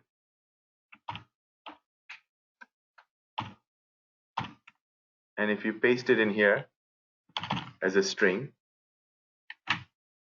with a dot, meaning whatever comes before it, don't care. And now you created a hook with that Excel file. And this guy got all that power.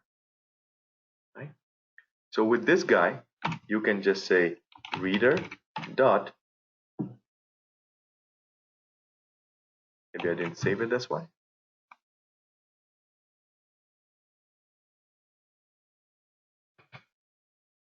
I didn't spell it right somewhere.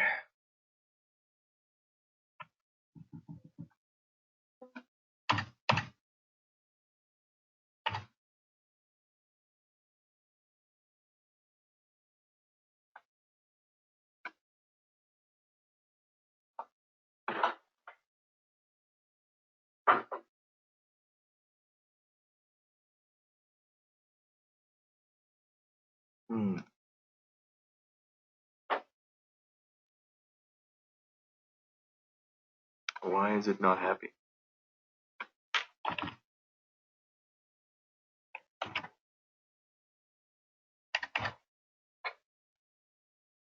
For this one. It's gone? Yeah. But if I hit save,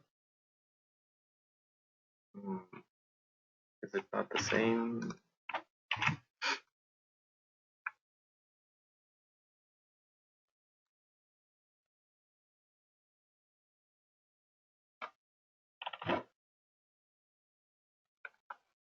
Right. Maybe I need to run the project first, so just hang on. We'll do our traditional way for a second. Public void add a new contact.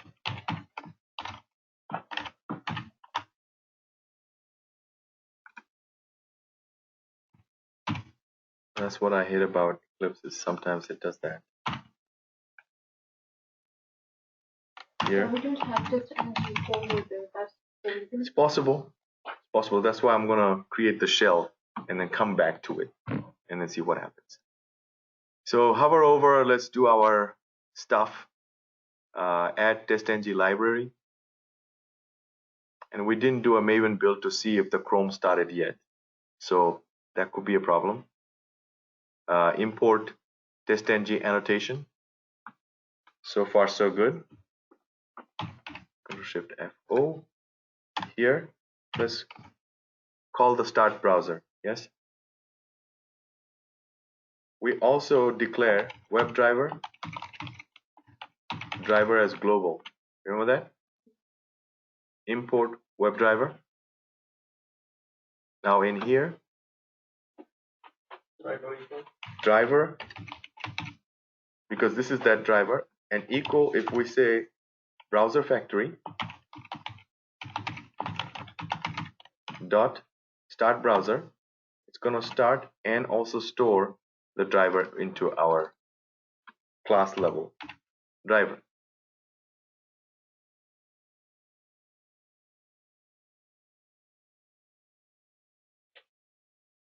Okay, it's just saying that you never use this here, but we don't care. We just want to see if it works right now.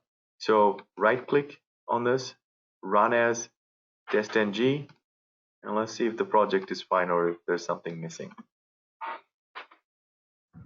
It's just going to open up the Chrome browser for now and go to that site.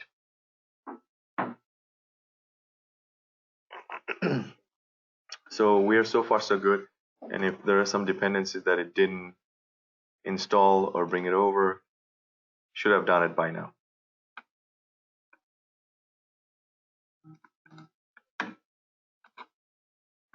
And I don't know why it turned green like that. Because you run it from run as. I didn't? No.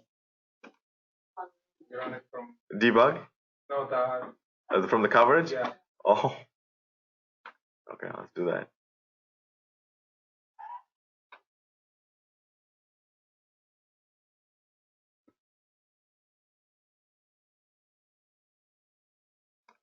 That didn't go away. Windows, perspective, reset perspective.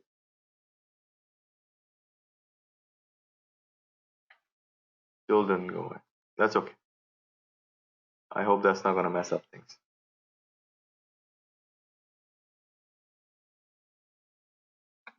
All right. Huh? I don't know what I did. All right, let's go ahead and open this up and import Excel Reader, and that's in the utilities package. So it's recognizing. Now it has no problem. Okay, so just keep that in the note that you probably need to create a shell, run some things first before you do that. Okay. All right. So now that we have instantiated this class, and notice it's in the global level. If I do reader dot, come on.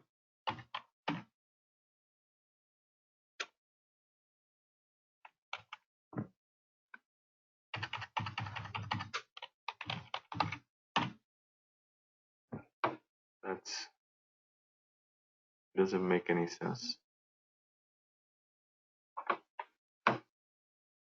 Let me see.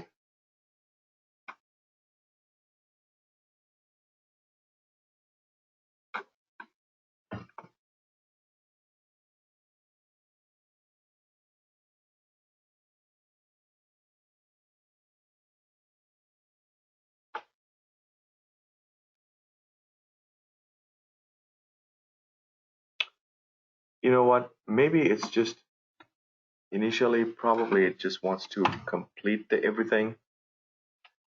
And these are that's why IntelliJ is so much better. It doesn't give you these kinds of errors. So let me just write the whole thing and then see if that works. String. Notice that I didn't put a colon to finish this, and these guys are getting all confused. It doesn't think when the statement has ended. So maybe I could block this to get rid of that error. Still no. Okay, we'll just work with this. So first task, I want to get the username out. Let me call a variable called username. And now I want to call the reader dot. Okay, now it showed up. There's that get cell data.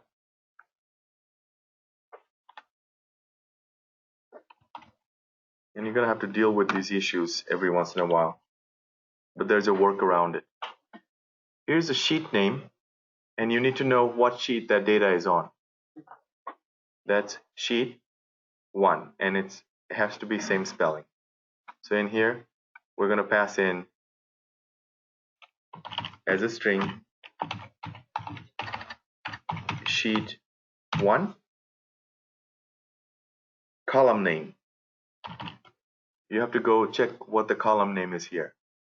Username, exact same spelling. I recommend you copy from here, because if you have one tiny error, it's not going to read it. And then you paste it in here. And then row num, let me see if we took that as an int or string. Int. Here's the Excel Reader class. There's the method.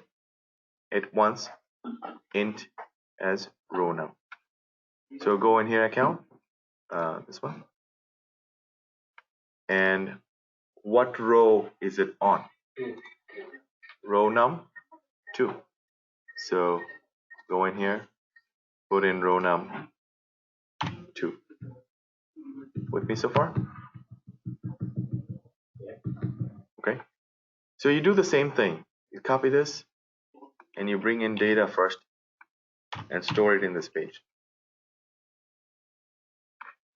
Could I just directly pass this data like that without storing or creating a container in this page? Yes. Yes. But just to show you how data is coming to this page from Excel, I would like to do it this way. And we'll call this password. And then also let's bring in these guys, some of these other things. Account title, description, and initial balance. Okay.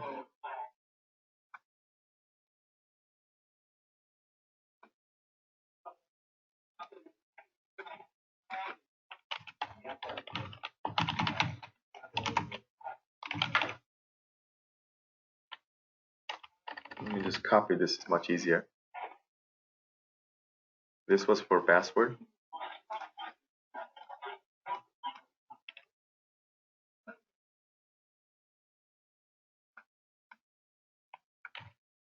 Oops.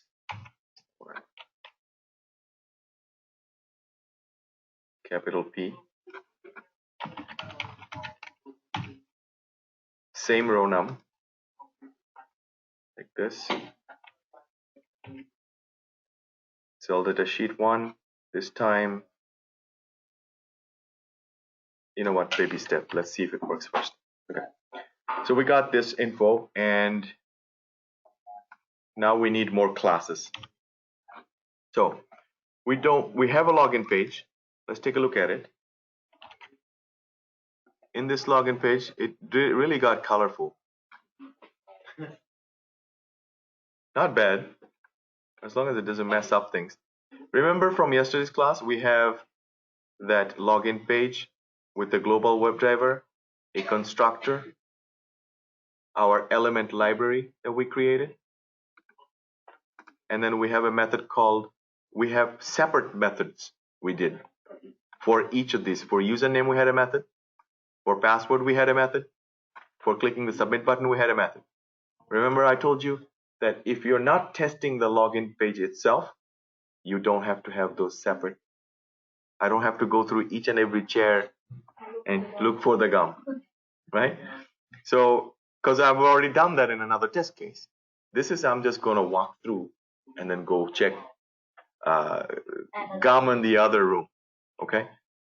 So that's why it's okay for you to add all this into one method called login, and you just pass in username, password, and that click is already in there too.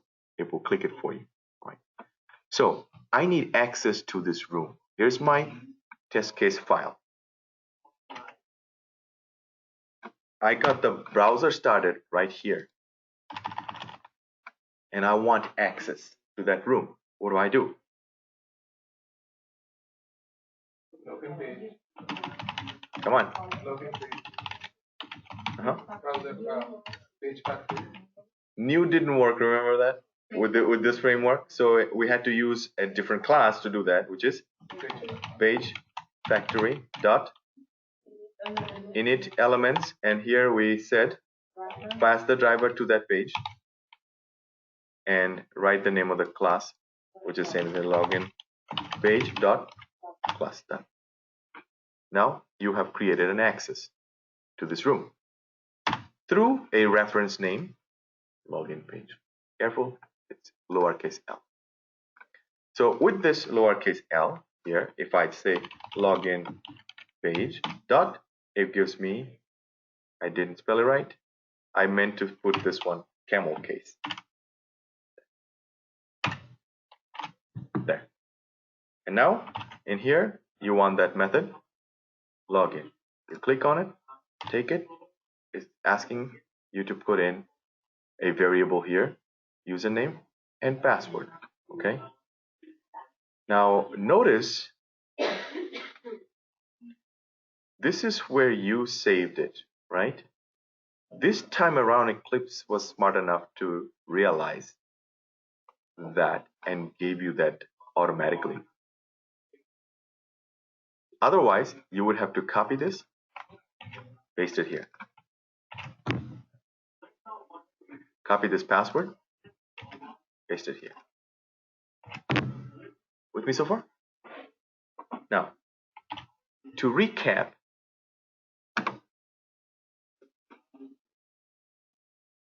this is where the data is coming from. Why can't I?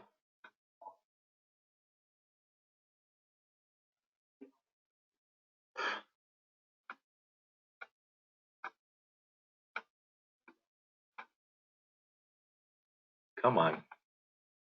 Okay, let me close and restart this.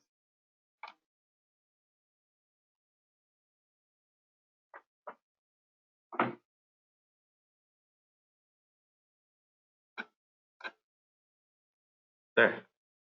Happy. This is where the data is coming from with this much code. The username is coming from Excel sheet.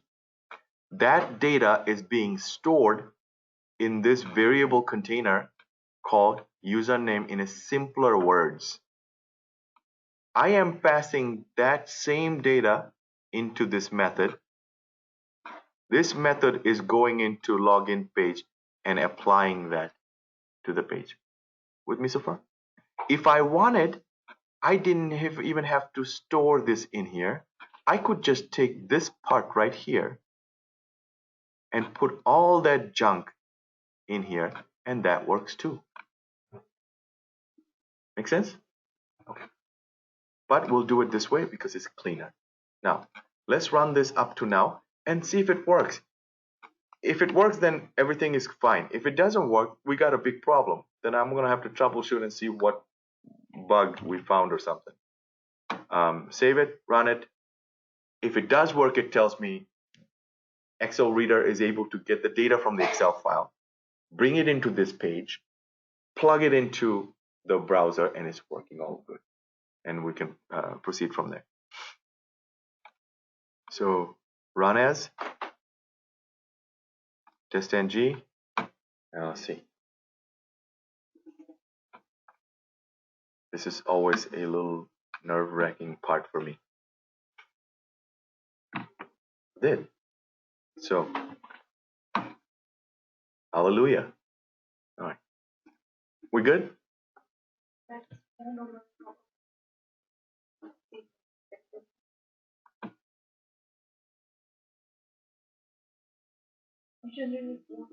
What?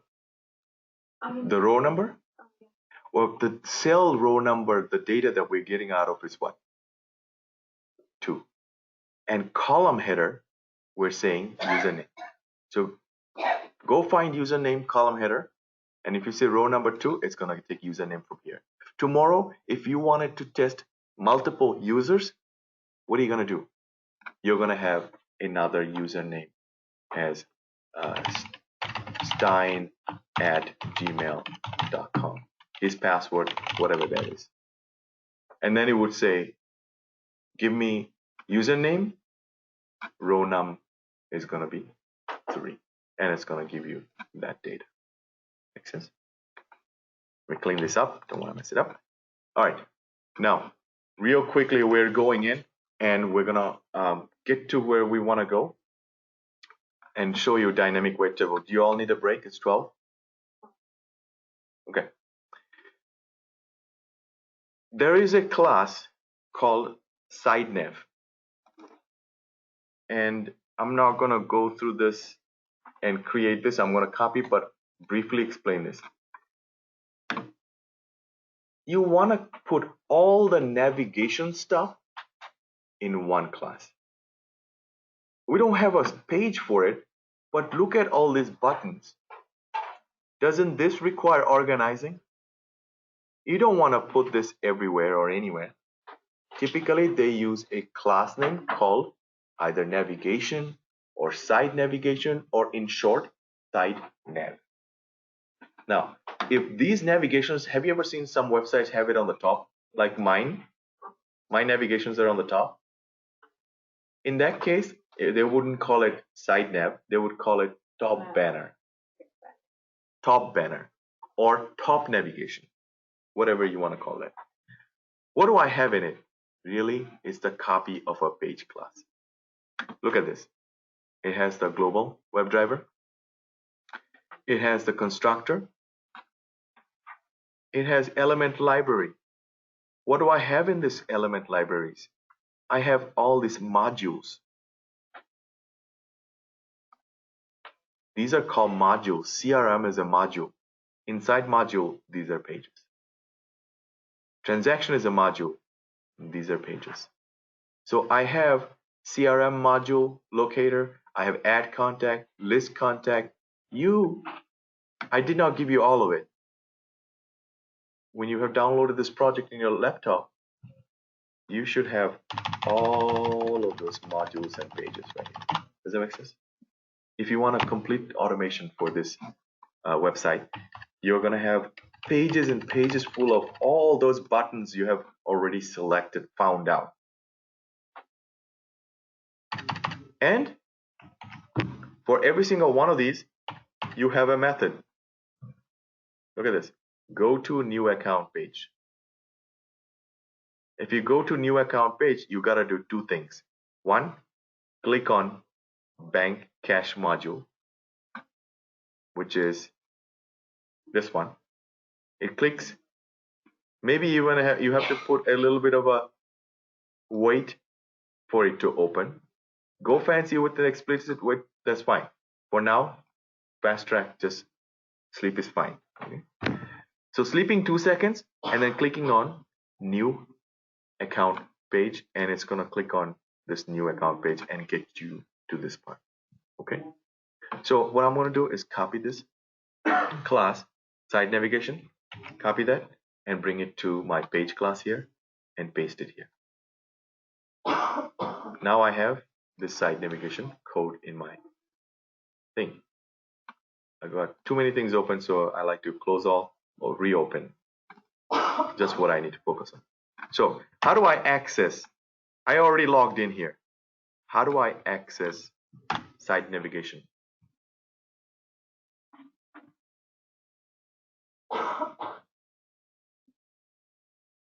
Come on.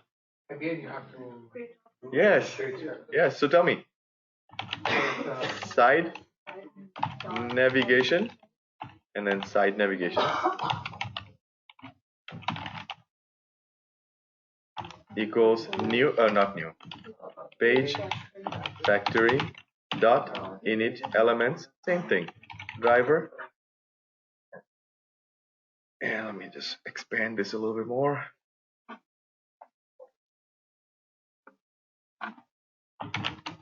Site navigation dot class. Right? Now with this word, I can navigate anywhere.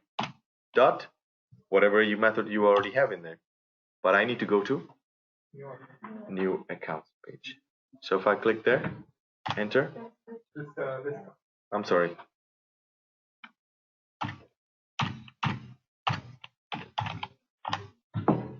Is that okay?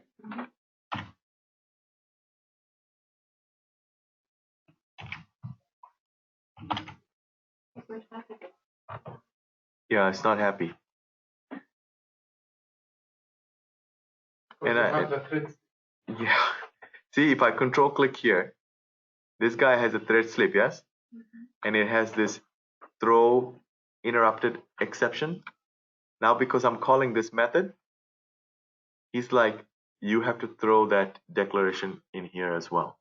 So just hover over, look at the suggestion here. You can do either surrounded by try catch, that makes it messy. It will bring in extra lines of code. But instead, use add throws declaration. It's just gonna add a little bit of a code right here for you. And that's the only way this can be used. And we're done.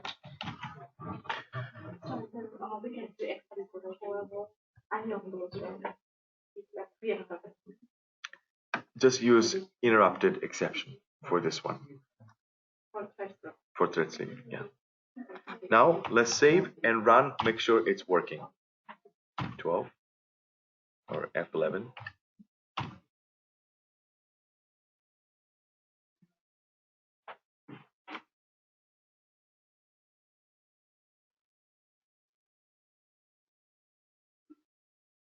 I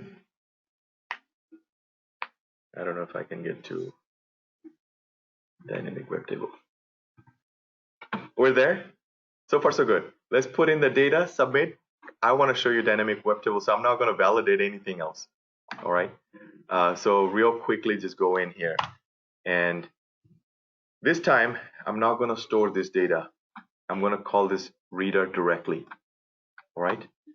So let's do that. For that add contact page, new account page, I'm going to take this class, copy that, bring it in here. You already have it in your project, by the way, so no worries. I have the new account code. I have to do the same thing, get access to new accounts. So new account page, new account page equals page factory dot init elements driver new account page dot class. Now, if its font is too small, please come sit forward. But it's getting hard for me to zoom in and not be able to display the whole thing. So I take this guy. Let's look at what method is already in there. This is how you're going to work in your workplace, guys. Some people already have made methods for you. If it's there, use it. If not, you make it yourself. So this is your daily work. There, fill in the new account form. It takes account title, description, and balance. That's all there is to it. It will fill it in for you. You take it, enter it, and in here, you give the information you want. Actually, it's gonna be so messy. Wouldn't it be? If I were to copy this whole code in here, and another one here, and another one here, this line is gonna continue for long. So that's why I think I decided to just kind of create it in here. Let's just do that. Cleaner. Account name, description, and amount.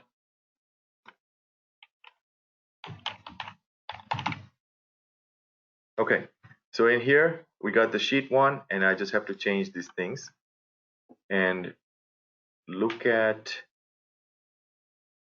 the data. Take this column name, paste it in here.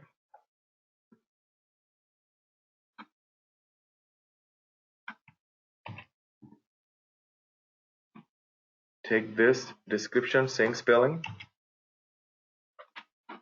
paste it in here. And last, balance, I have it as initial balance, doesn't matter. Paste that in here. All of them are in row number 2. Leave that there. And let's take these guys. Account name, paste it here. Description, same. And amount, past amount. Now if you're not sure whether this will click on the submit button or not, press and hold control, hover over, it turns blue, click on it, it will take you to the code. Does it click on the submit button at the end? Right there, it does. So you don't have to worry about anything. I just want to put, for extra safety, I don't want to mess with explicit wait right now because that's not what I'm teaching. So let me just put another thread slip here because it could fail. They will try to shoot in and try to send that data. The form came in, but it's not ready to take the data. All right, then it's gonna fail. So 2 seconds is gonna be a good security right there. This can be 1 second, I think, after the data, or even you don't even need it here. Anyway, change that a little bit. Here's the code going in, and now we want to run it again and make sure that it works. F12.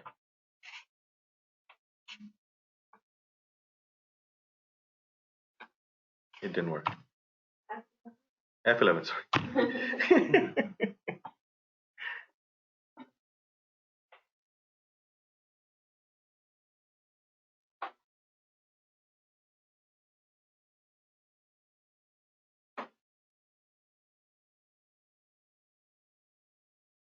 One, two. Submit. Data already exists. What do we have to do? A random number. All right, so let's quickly add that function in right before here. Random RND equals new random, right?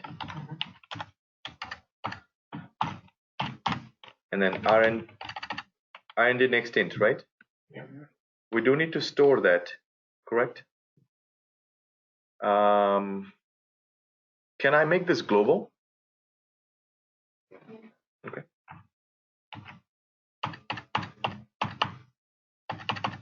Unnecessarily extra storing. Why don't we just make it global, put it here? Everybody can use it. Hover over, import random. Take that RND, he's gonna give you a random number. We wanna store it right after the name. So, can I concatenate? Here's the first part, maybe like whatever the account name is.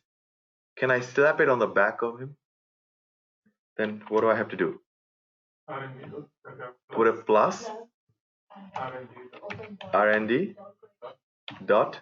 Do I need it in a double quote? In this case, you don't have to. And we take typically what? Next int.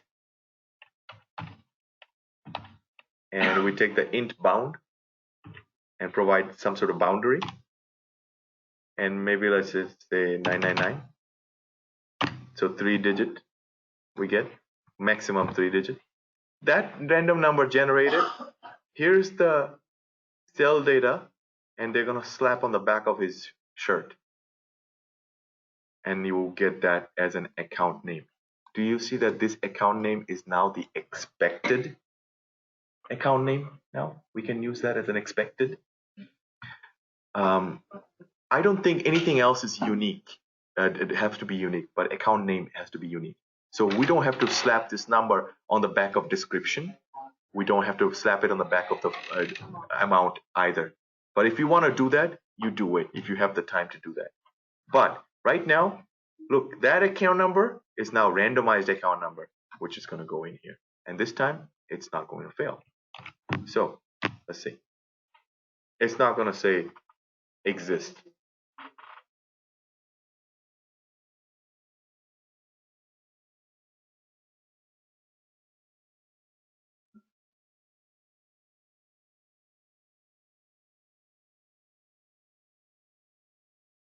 Home loan is the account.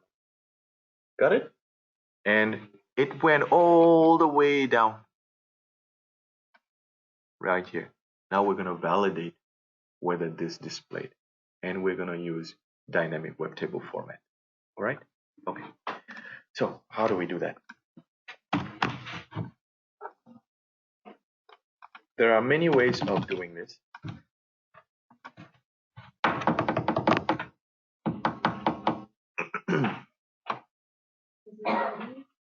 Let's look at the drama first.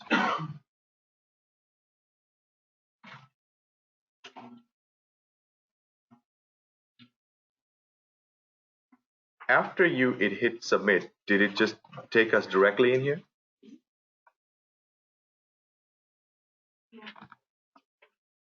But the driver is in a different page. So this could be a problem. I may need to navigate to this page. Okay. And bank cache is already open at that time.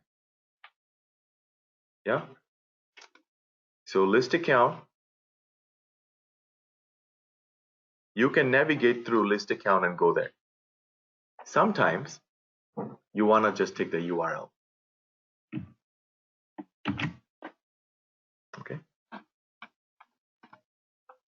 And then if you wanted to say driver.get and you paste the URL, you can do that too. But I just wanted to show you that it's done that way as well, because they check URL, whether the URL is still valid or not. And navigating is just clicking on a button to go to the page. You also want to test the URL of those individual pages are different, and you want to go that way too. But we need to instantiate list account class. Here's the list account page. I take that, copy that, paste it here.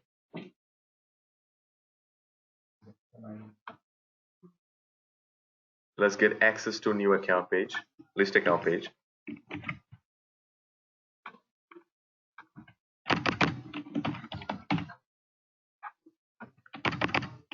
List account, and hover over import list account page. With this guy, let me see if there's a method there.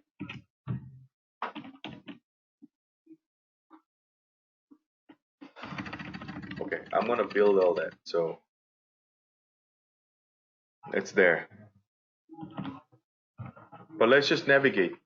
So if I want to navigate, I take side navigation dot.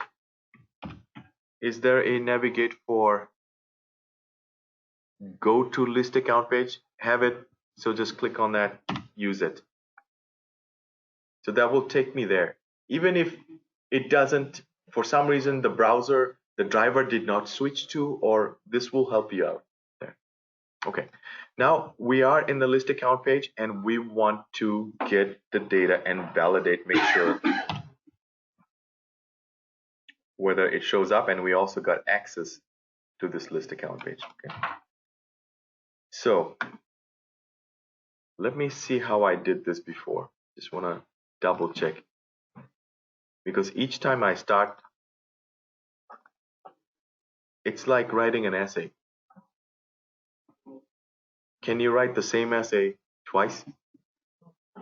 Yeah, unless if you memorized it, yes. But if they ask you to write something 6 months from now on the same topic, will it come out exactly same? No.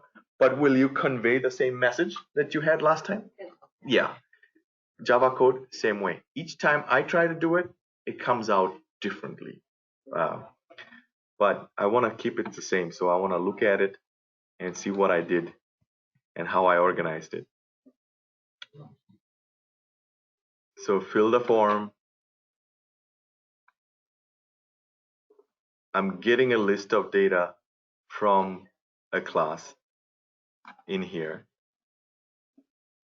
And I created a method within this page, is data present. All right. So let's do that. Dynamic table will be applied when you get a column data. And that was placed in the page class. Okay. All right. All right. Here's what we're going to do. We need, first of all, we need this data. All of this. With me so far? I know it's a lot, and towards the end, you're probably like burned out. But bear with me for a little bit. I want this list of data. First, get it. Do it small chunk at a time. And solve one complexity, little complexities, and focus on little things. When you're done with that, then move on. So our only focus right now is give me that data. Okay? Give me that data. So just a second, let me disable some things here.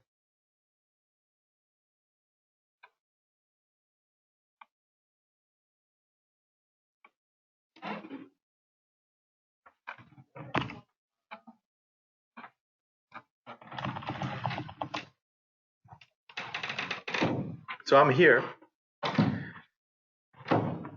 I want that list of data, but I want who to do it for me, which class.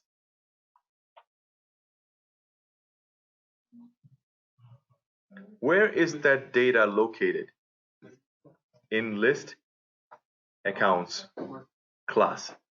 So I want that list account class to do the work for me. Okay? Everything you do has to be done through method calling. You don't do the actual work inside your test case anymore. All right? So you want that data, you want list account class to do that for you. That means you're going to need a method. And you already have a variable declared for list account right here. You have access to that page. So you take that and you say dot, but notice that method is not there. So you create one. Whatever name you want to give it. Get list of accounts. Is that okay? It's going to give you that list of accounts. What does this method need to know for you to give the list of accounts? Keep thinking, you're on the right track. Which data? Column.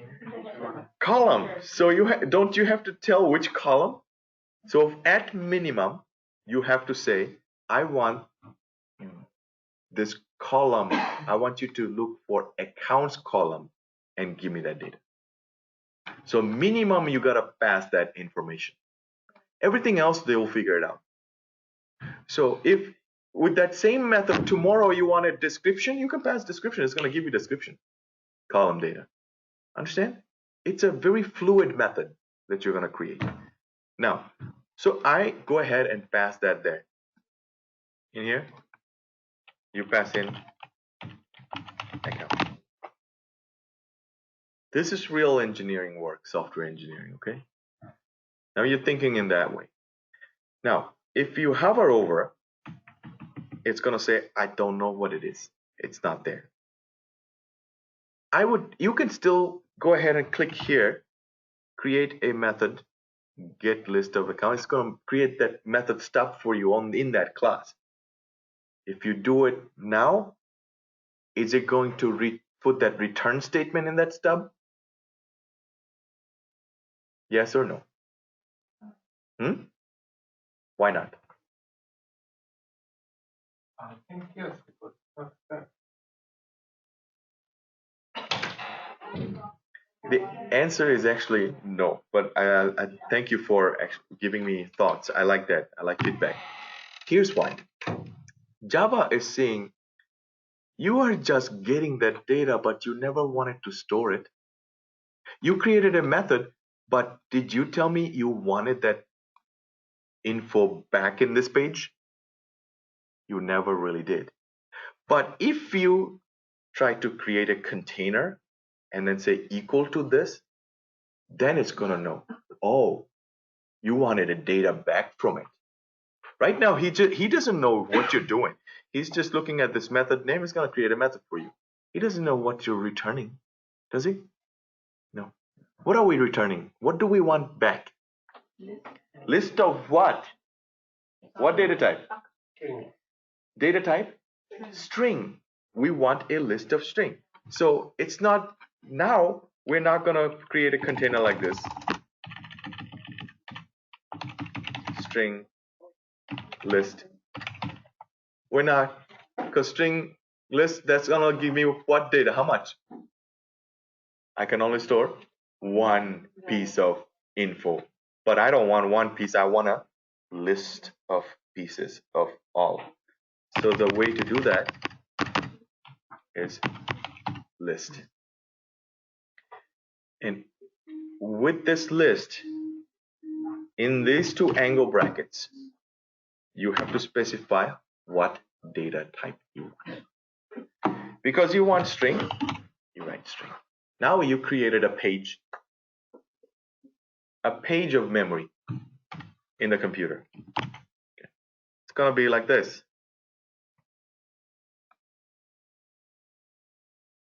That before the string was just doing that to me again.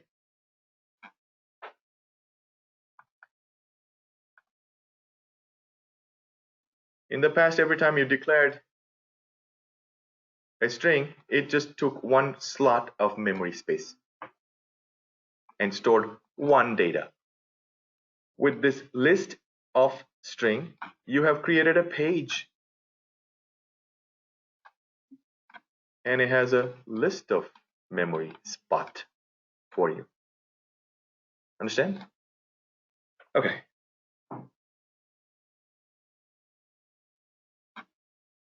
Now, because you created a list, you gotta give it a name. What do you want to give it? Account list. But if you want this to be fluid, get list of. See, if I take this away,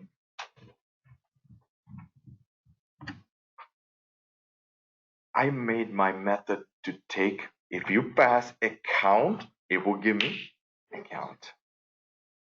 If you pass description here, it's gonna give me the whole description list of things. You made it neutral. You never have to create another one again. But if you said get list of account, people are gonna think, oh, this method only gives me account information. I may have to create another method for description. Misleading. But because you are passing account, you know you're gonna get account data. You are welcome to say, create your own variable, say account list here. Okay. If you put an equal sign, Control Shift F-O will align things for me. I don't know what that is. Now hover over this list.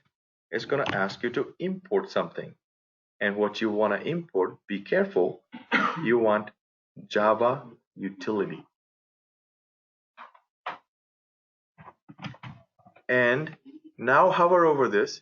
Guess what? This time, if you click on create a method, it's gonna be smart enough to understand that it's gonna have to return that data, which data has to be stored in this variable. Make sense? Now you will get a return statement.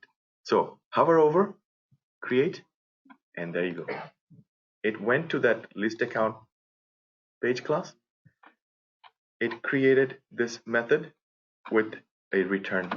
For now, it said null because he doesn't know what you're gonna return, but at least gave you that.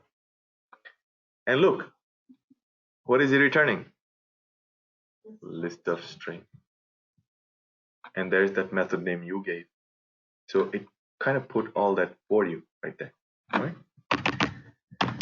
That's one level of complication. Now let's solve the next level of complication. So how are we gonna get that list? First,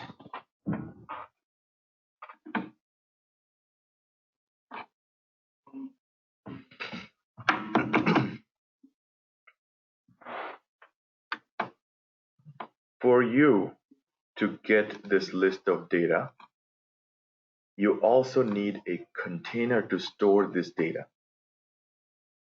Okay? You're going to create a loop. That loop is going to go through one by one,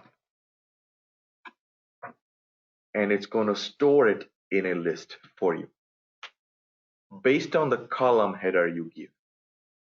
So first thing you want to do is also create another list in here, another storage container. Same thing, list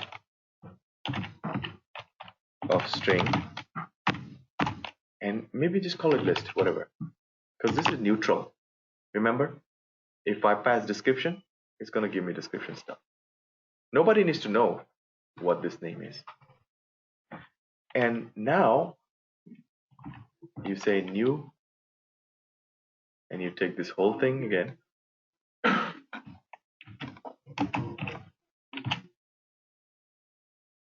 Hover over, I did something wrong. Let me just double check. Sorry, array list. Array list, because it has to be part of list is a part of that interface, which is array list. And what? Open close. Yeah, look at me. I keep forgetting to. What you just did, kind of like Chrome driver equals new web driver equals new Chrome driver.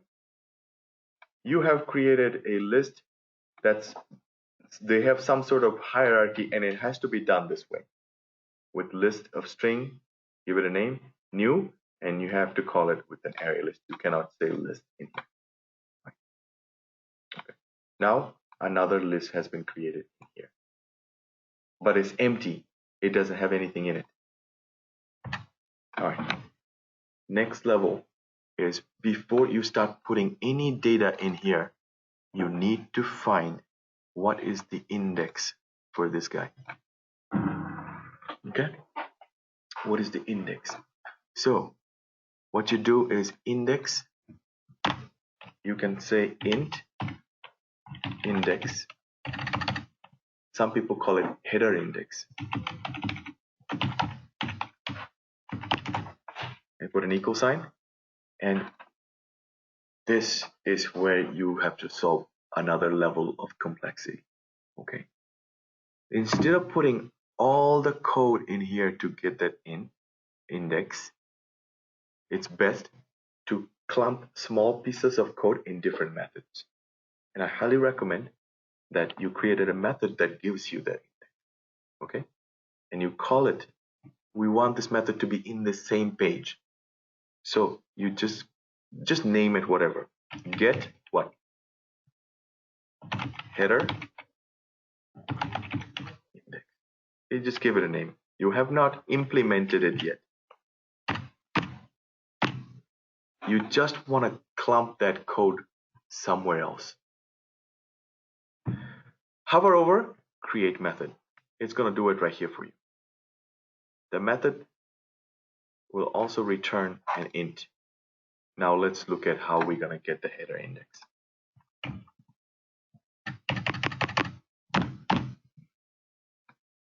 Okay, let's go to the page. Right click, inspect. You have to find the XPath that will take you here. Okay. Meaning right there.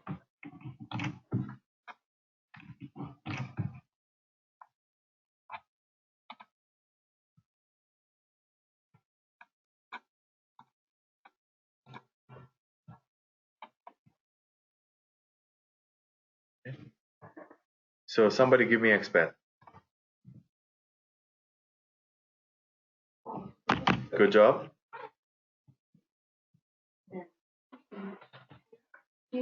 Always start with table. Then how many tables are there? Then you don't need to specify this attribute. But if there are two tables, you may need a table ID or something. And now you need to go to, table headers are the only ones that have the TH. And you want to get to that. What is the fastest way I can get there? Correct. / descendant : star. Correct. And if you say TH, took you there. You need this. Correct. Because don't I need to go through every one of them? No, because it's a yellow one. I like it. Huh? You didn't have to specify. But I want the 3. I want my loop to go through 1, 2, and 3 and get the index, right? If my loop finds the name account on the first try, return 1. Index is 1. return 1. Got it? Back and so forth. Now, take this, and if you want, you can add these two brackets and put a 1 to start. Right? But I just want to see how, because I'm probably going away from how I did it last time.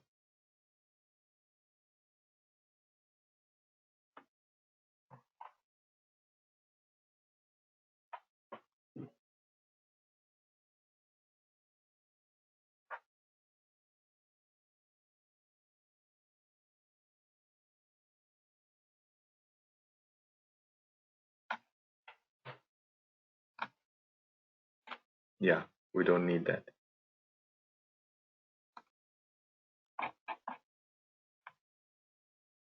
Get header index. Yes. You just need that much because you want all 3 of them. Now,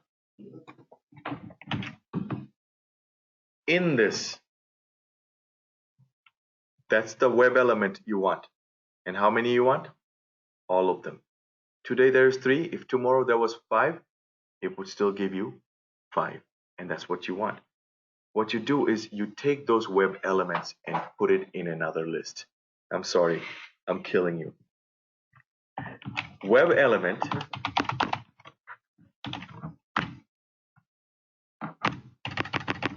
you create another list. But this time, what are you going to put in that list? Web elements.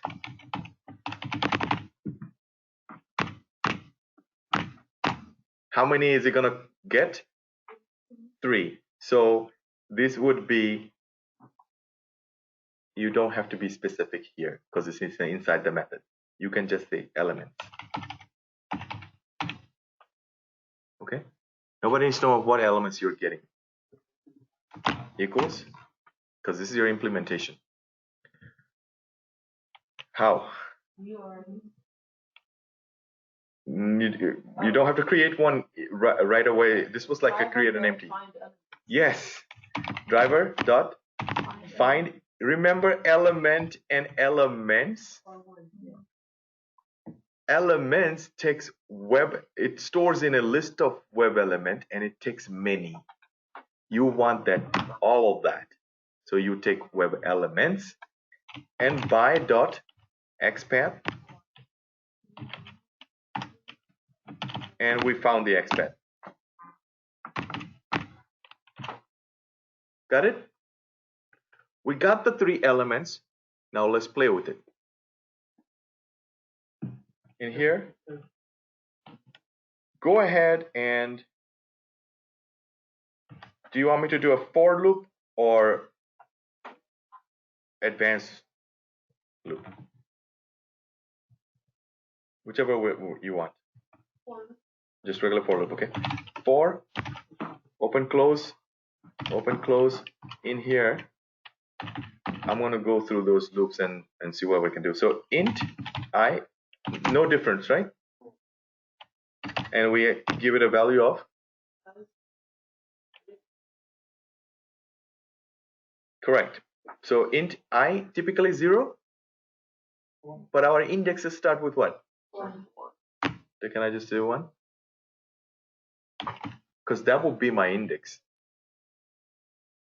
And I have to specify a limit when to stop. I want that I to stop less than. Right now you know it's 3. Tomorrow if it was 5, your test case will fail. But what would give me the size of that? How many? Huh? The element, the list element. Yeah, see this? You have put 3 things in here, didn't you? Tomorrow 5 things comes in. This guy keeps a track of it. If you just take his name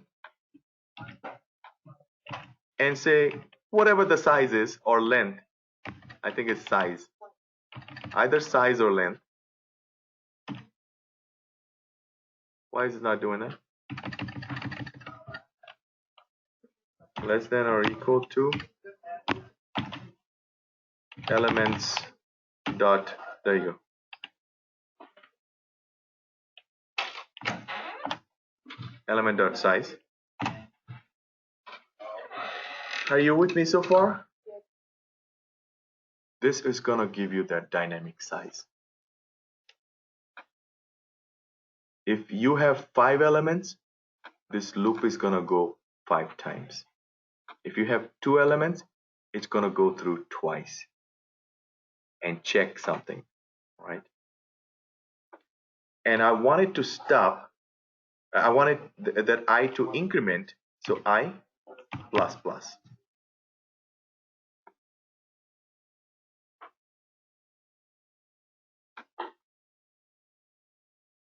Did I make any mistake? Semicolon. Thank you. Getting old. Cool. In each of these element, if I say element dot get, elements dot get is asking for what? An index. Because when that data is stored, that data, if this will allow me to write anything.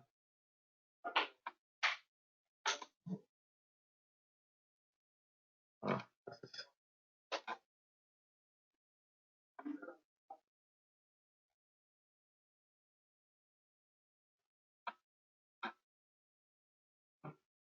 when it's stored in that list, whatever that is, web element or string, these are the index for that. But it starts with what? 0. The data in the list starts with 0 because it's that Java utility. Okay, so you gotta, this is confusing. And then this is 1, this is 2, it starts with 0. Okay, so just keep that in mind. If I say elements dot get 0, it's gonna give me that very first element of that list. If I say elements dot get 2, it's gonna give me that. All right. So who can point out to me what's my mistake in this for loop? That equal to 1 should not be 1. It should be 0. So I am now going to put in I in here. First it's gonna put in 0, get the 0, whatever that is. And don't I want it to check whether it's the column I want? Don't I? So if you say driver elements dot get 1, it got that element. Now it's asking, what do you want me to do? If you say dot get text, it will give you the text if it's an account, description, or whatever that is in that element. Okay. What are you gonna do to it though? So we have this data now.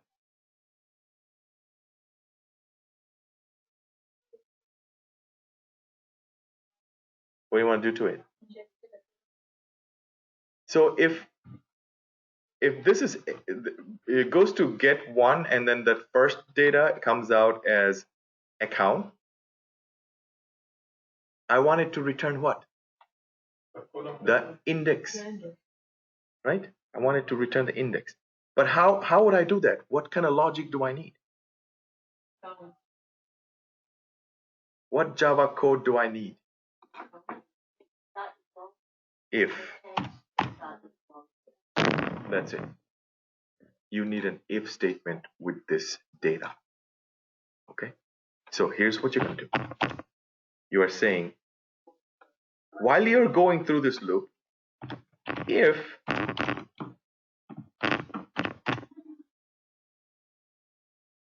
this elements get 0 get text is equals ignore case to what? Correct. But didn't we say we don't want it to make it a hard code? If somebody gives me description, I'll take description, whatever that is, right? That means they have to pass it here. And you have to pass that here. So you don't say account in here. You say what you want me to pass it. Pass me string and give me the column header or column name. Take that column name and put that here.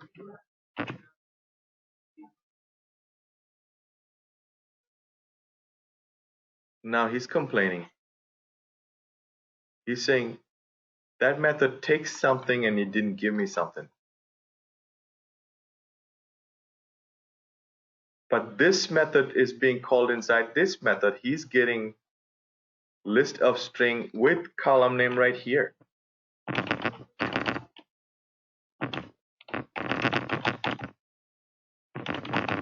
I spelled it wrong here. That's okay. As long as this matches.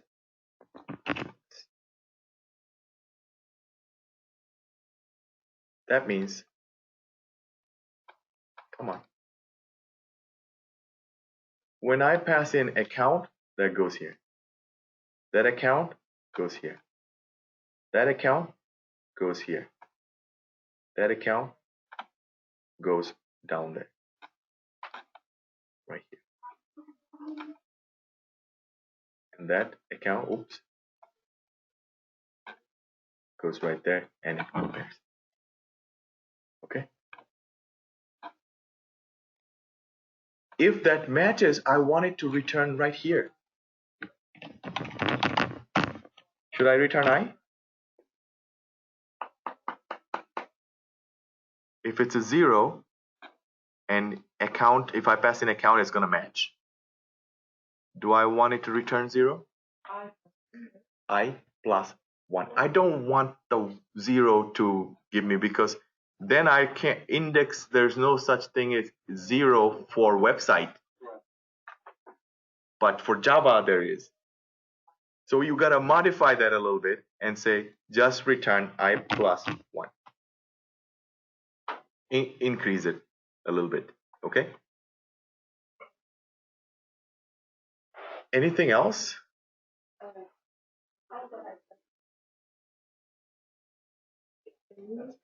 And that's gonna keep on doing it, right? I don't even need this here.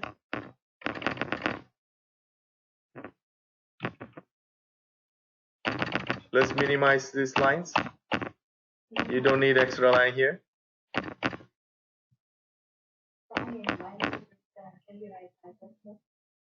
Right here. If you did I++, you have actually not just added 1 and returned, but now this would have changed to a 2, it will become a 3. It adds to it and saves it and changes it in here. I don't want it to change. I want it to go through 0, 1, 2. But when you return, just return.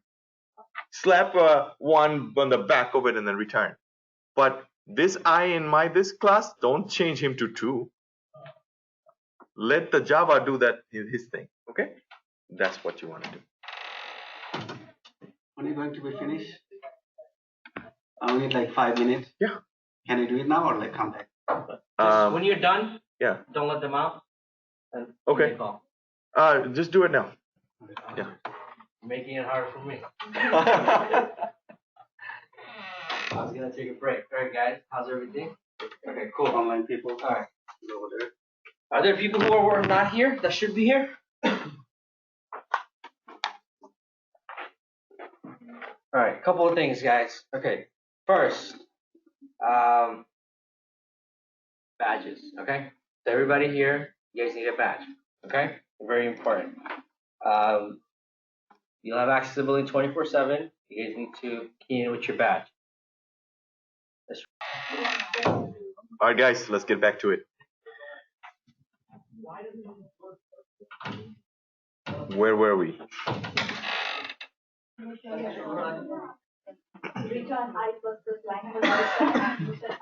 Yeah. So we're returning this, right? If the loop goes through, yes. If the loop goes through all of these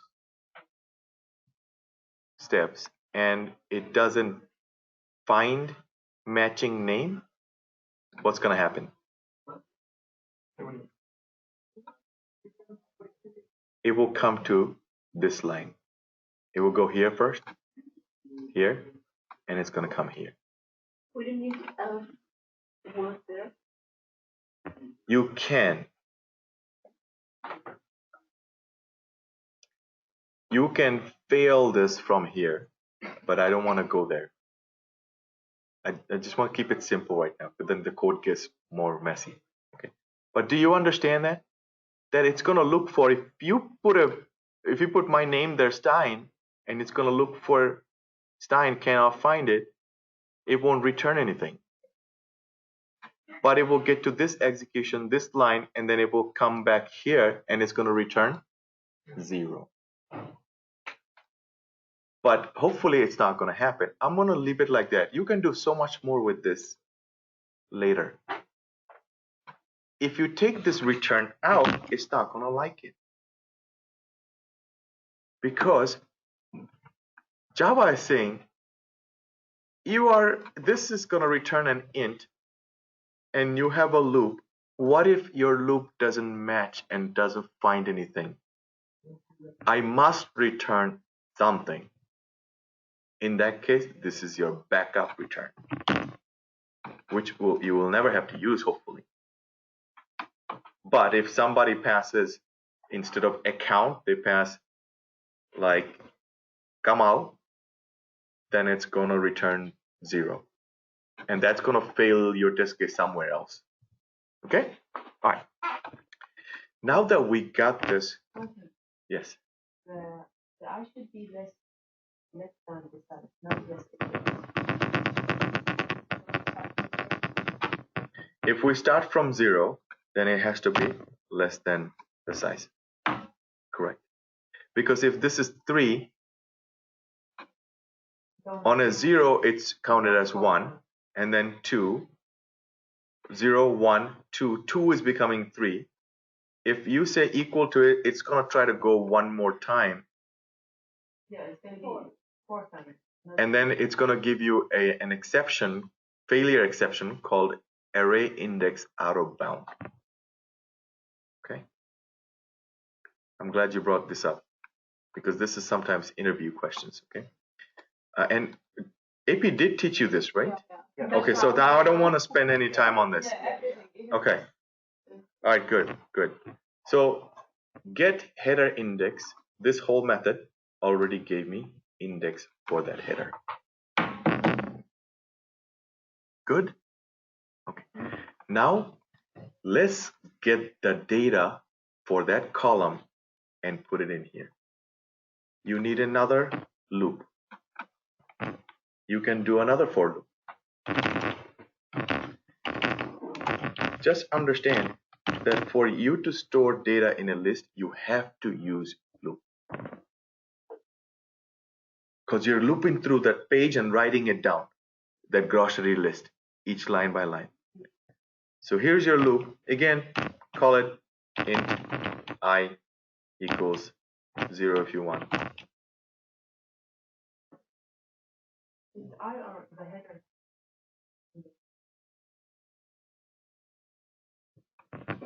Let me see. I lost track.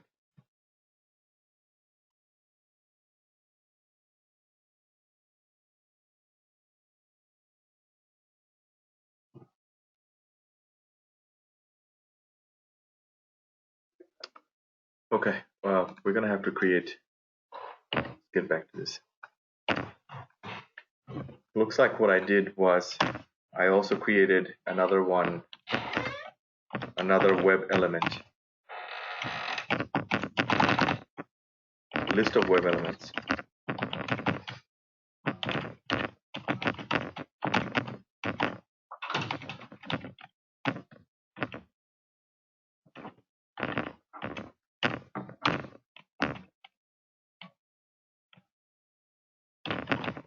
column data list, column data element. Okay.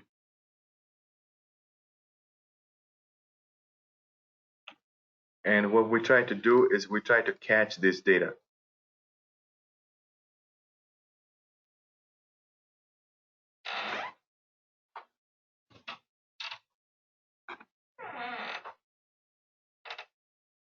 So we try to get XPath of this guy this time. But notice something. If I try to get an XPath of this, somebody give me an XPath, then I'll explain this. / table, not this, but I want TD. So what do I say? Length. Okay. Good. Okay. Now look at this. It went to this guy first, then personal, then here. Hit another one. This one. This one. This one. And we'll keep on going. But I just want these guys. Okay? And I just want that. So if I say TD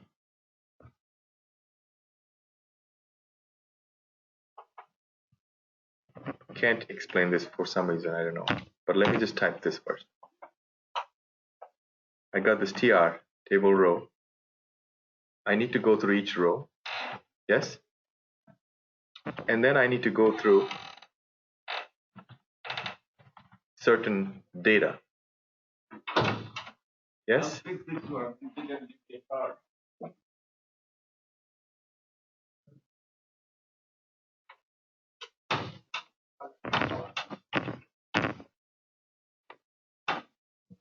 Look what happened.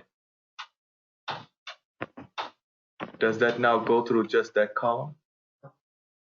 Because I went to table row and said TD1, it's only gonna, if I didn't do that, it's gonna give me this, this, all of them.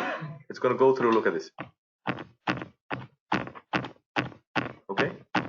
But if I just say TD1, it's gonna go through every single row and only give you first. Yeah. If I say 2, it's gonna go through every single row and give me the description. Okay? There's that index. You have to replace that 1 or 2 or 3, get it out, and put that index in there. Understand? That's your dynamic part of it, which your method gave you that index based on looking at the column headers only. So you take this XPath, and there's this many elements, 278. It's okay.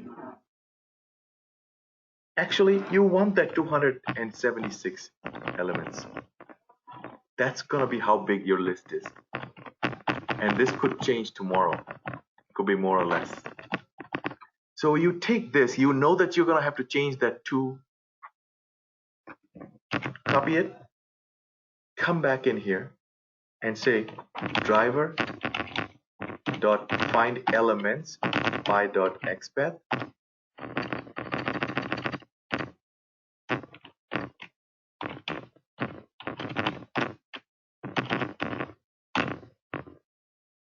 And you just pass that XPath in there.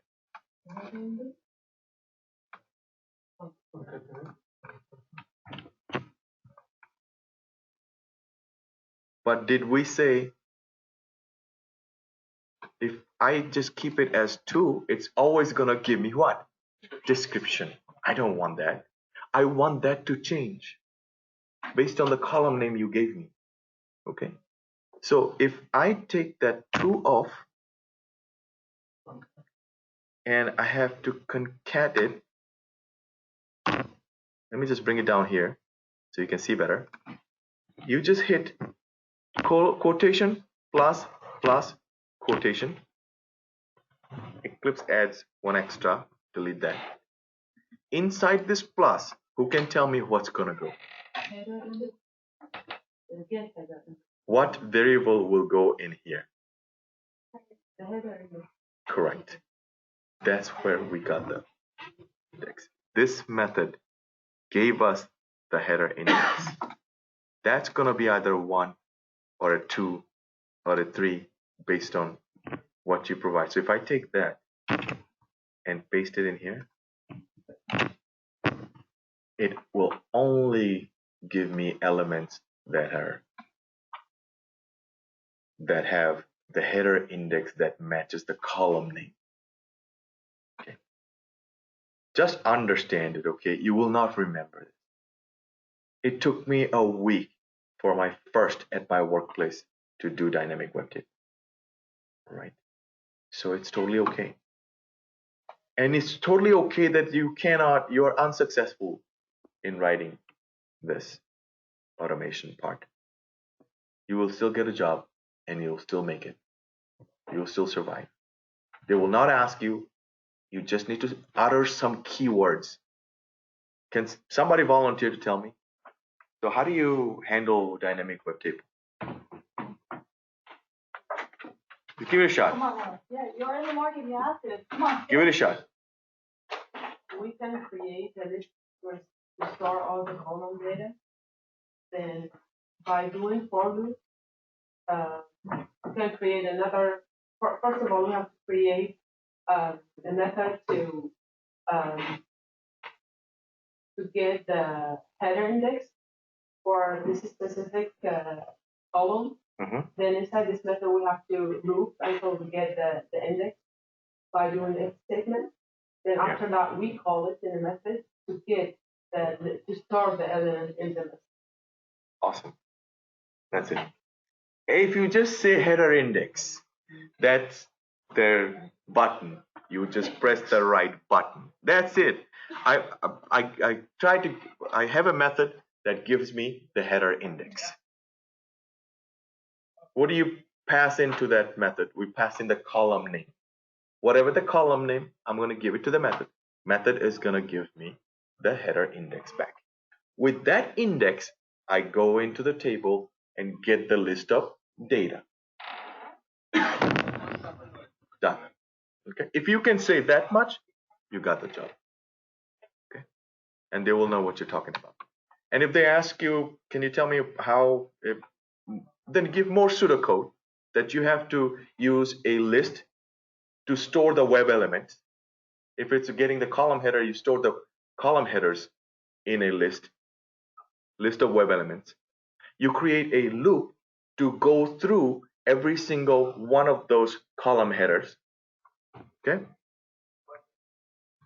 You check this column header with the loop and see if this matches. If it matches, give me that index. No, it doesn't match, move on. Does this match the column header I wanted? Matches? Yeah, give me that index. That's it. This is how you explain it. And if you can explain it like that, you might think that those folks over there that are going to interview you, they can explain better. No. They may have an accent. They may be genius, but can't explain things. Understand? They're just like us, human. Some are dumber than us. Okay? So just don't be afraid of that room. And they will never give you the hint that probably he's in his mind thinking, this guy explained it better than I could. But it will never show you that he thinks that way. All right? But so just don't hesitate. I mean, you'll be surprised. Yeah. You don't have to be perfect to get this job. You don't. And often, like, you know how you explain things? I'm as an interviewer, I'm only looking for those buttons. You're pressing the right button or not. You said header index, that's it. The rest, I may not be able to follow you. If I try to follow you, it's going to be too much headache. I didn't have lunch, and I've been sitting with you for 1 hour for the interview. I got some other things to do. Yeah, whatever. Okay. So I'm just thinking, yeah, when is she going to stop? Alright. So, but I'm just, I understand the philosophy that, but you push the right buttons and you kept saying, you will not probably follow everything. And you might in your mind think, I didn't say that right. I should have said this one before the other one. Don't worry about it. He's not listening to that. He's just listening. Are you saying things or you're frozen? Okay. You are saying things. He's taking it from one end. He's throwing it out, not even processing it. And he's satisfied. Fine. Next question. Understand? You got a check mark for that question. So don't worry about your sequence. Don't make you feel nervous. Oh, I probably blew up on that question. No, don't think about that. If you do that, it's gonna break you on the next question. Okay. All right. So we got the header index in there, and all these elements. For now, this time, it's gonna be all this data. I don't know what it is yet. Based on the index, it could be this elements or these elements. But these are elements, not the data, not the text. I need the text, don't I? So, sorry, this class is gonna take a little bit longer, but if you have to go, you can watch the video. I gotta finish this. So now, here's the element. I need these elements to be stored in this list. This list is going to have the text of those elements. So, unfortunately, you can't get the text right away. I can't say dot text here. It doesn't understand it. You got to get all the elements first and take text out of the element one by one and put it in that book. Put it in that grocery list. Understand? And that you need a loop. So we do for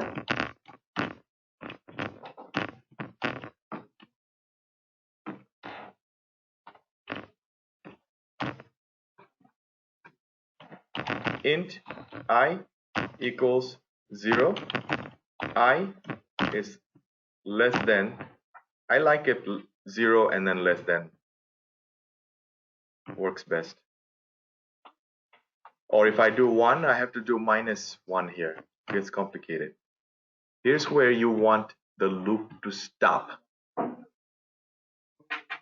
That loop is going to go through this many data, 278 column data right here. And I want it to stop when it reached 278 or whatever that is. So who can tell me what data here will tell me when to stop? Column data, element, dot, whatever the size that guy is, or however many elements you found there, dot, size is stop when you reach that amount. And of course, I plus plus increment each time you loop around it. Okay. So what are you going to do now? Here's the list of where you want to save all the text to go in. This is the list of elements. So you have to take list dot add, and there's that index. Okay, look at this. Index and string. So if you take this one, your index is going to be what? Each time it loops around. I. First one, I wanted to go to my book, first line, which is 0, and store something. What do you want to store in here? You want to store some data, right? That column data. Who can tell me how to get that data? Column element, okay. That column element. That column element is another book, another page. So if you take that column element, elements actually, I should say elements, because there's a lot of them. So if I do column elements,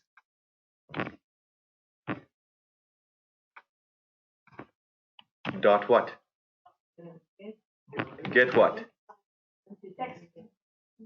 Get, first you have to tell which line number.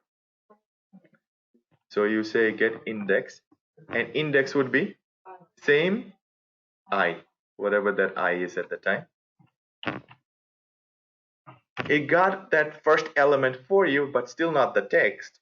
Then if you say for that element, whatever, get text, that is, give me that. Give me column data elements, get the line number 1, give me the text out of that element, and store it into list of that line number 0. Do the same thing for the next one, and next one, and next one. Understand? And then that list is now complete. If my list is complete after this return, can I just return the list?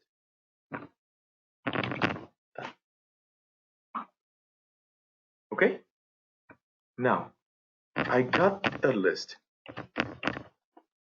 This method giving me the list, it goes through this method getting the header index, all of that, and we're coming back to this part. List, get list of the account. If I put description, it's gonna give me all the description. If I say account, it's gonna give me all the account. If I put Stein, it's gonna give me an error. There are ways to handle that error, but not in this class. Here's a list. What do I have to do? Compare. Okay, I have to look at this list, and can you remember what should be there? You can do an assert. Wait for. No, assert equal to. Okay, let's take a step back. Here's a list, huh? It has 278 column data. What is my human logic to say that I just added this home loan that? If you find it, pass it. Don't find it, fail it. Yes, you have to have fancy way to do it. You have to create another method. But assertion, all of your answers are correct. Here's one way to do it. I just want to do it this way. We're going to do assert, right? So you start with that. Assert dot. What kind of assert do you want to choose? Assert true? Okay.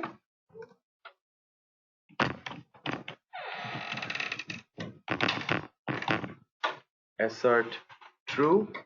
Let's scroll down and see if we want to choose a particular one.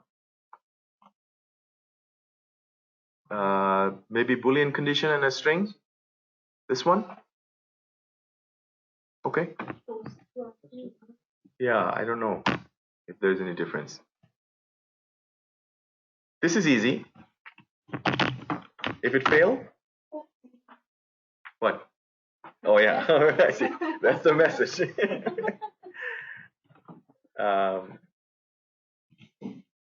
Account name was not found. Okay. What are we gonna do here?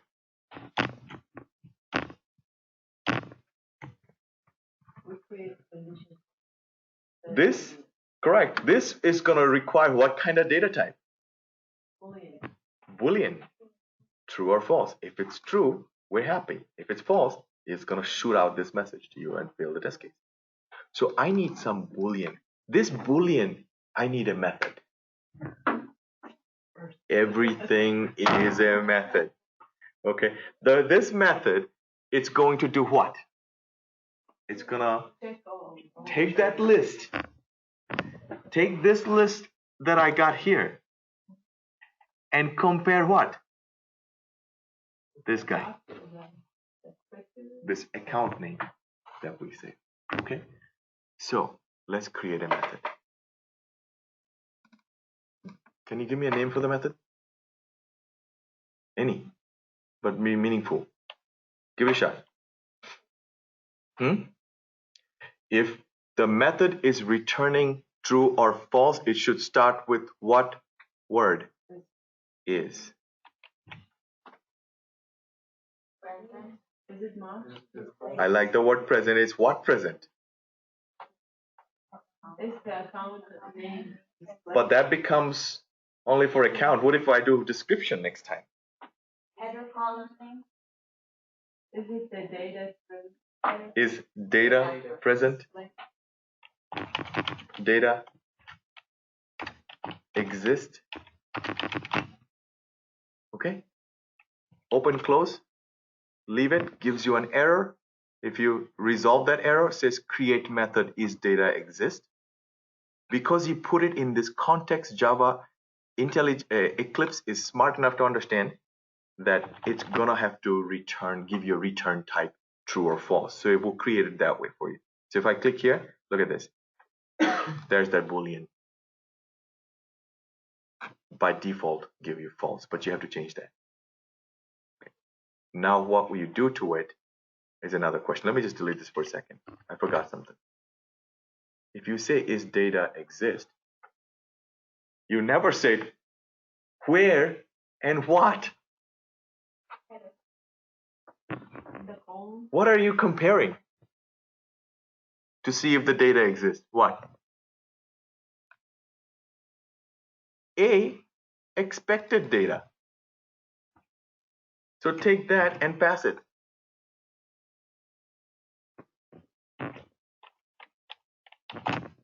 And I'm checking it where? Which is what in this page? Account list. That's the list. And here's the name I want to check if it's there or not. This is just a string. And this is a list of string.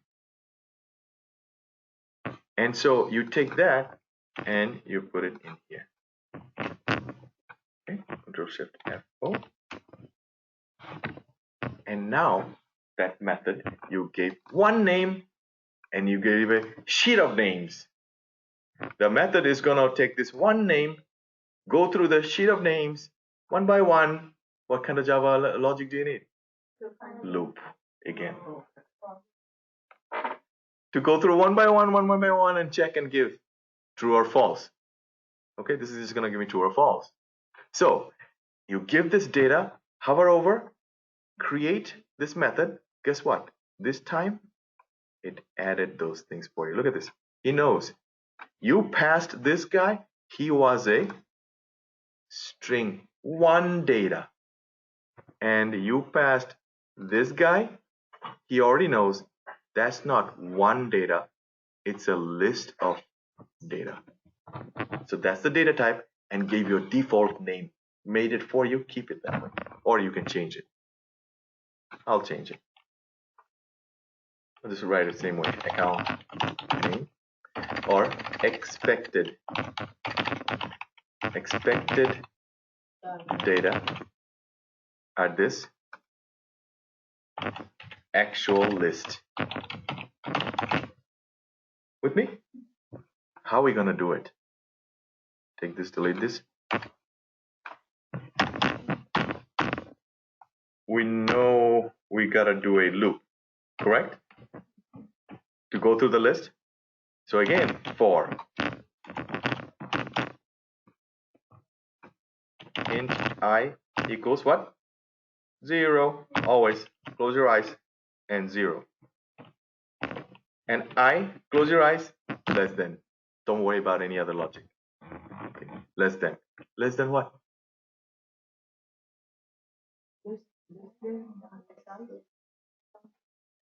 Account list. This guy. However big that is. So account list dot size is where you wanna stop. And close your eyes. So this is where you need a little bit of a brain right there. How big do I want the loop? How many times do I want it to loop it? Okay.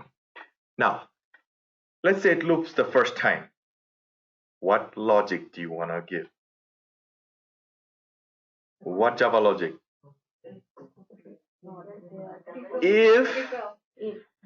If this guy matches the line number 1 on this guy, then return what? True. If else, return false. So if then I go in here inside the loop and say if, always when you write if, put those 2 brackets and these 2 brackets, go in here, give a little space.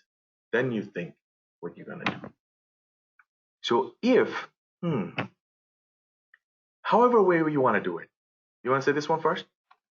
If this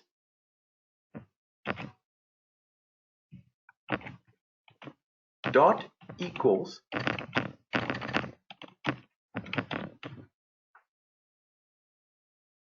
ignore case is equal to actual list. It's a page, okay? It's not a data yet. It's just a page full of data. You have to still say dot get, and this will give you line number on that page. What should be the line number? I, because you want it to change every round. Line number 0, line number 1, line number 2. If you put 0, it's gonna only give you 0 once, and check it. So you take that index off and put in I. And this time, do I have to say dot get text? Yes or no? Yes. Yes.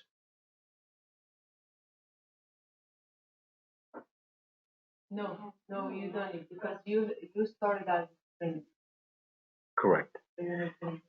If this was a list, but data type was web element, then I would have to say dot get text to get text out of that web element. But this is a list of string already. It has those text in it. You just say get. It gives you that text. Okay. So if that matches, then I want to say what? Return true.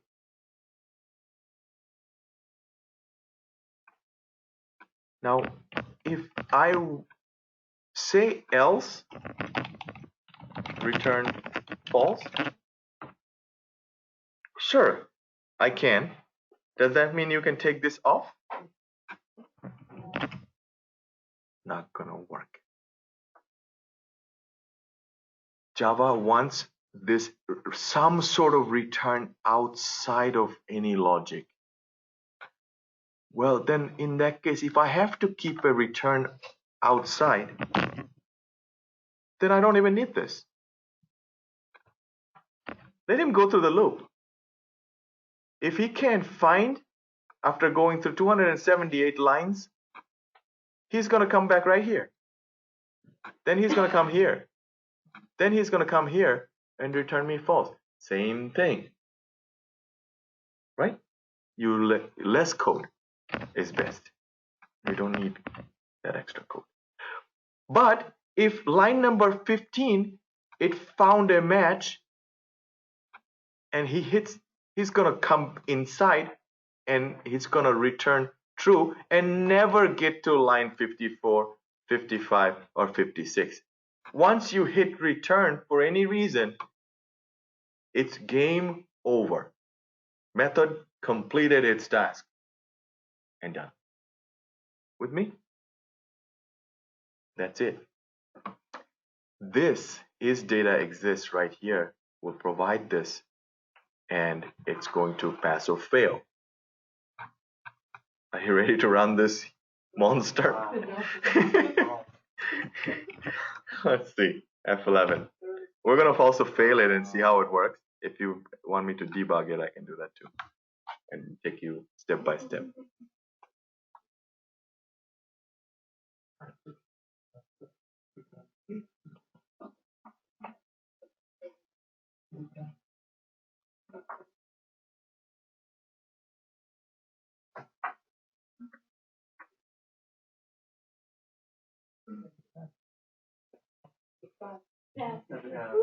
And I didn't close it, so let me just put a quit and close here.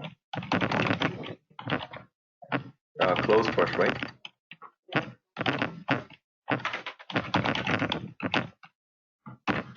Quit. Okay, and it passed. Here's the data. We're good to go. How can I fail it? Let's fail, see if it works, right? Because you need to try to see if it works. Start from one. Here's what I'm going to do. Can I just compare something rubbish?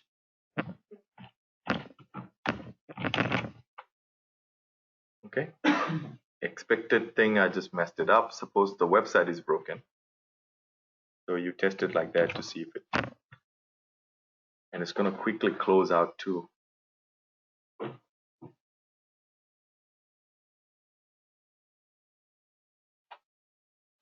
If it didn't fail, I got something wrong on my code. You need to check that too.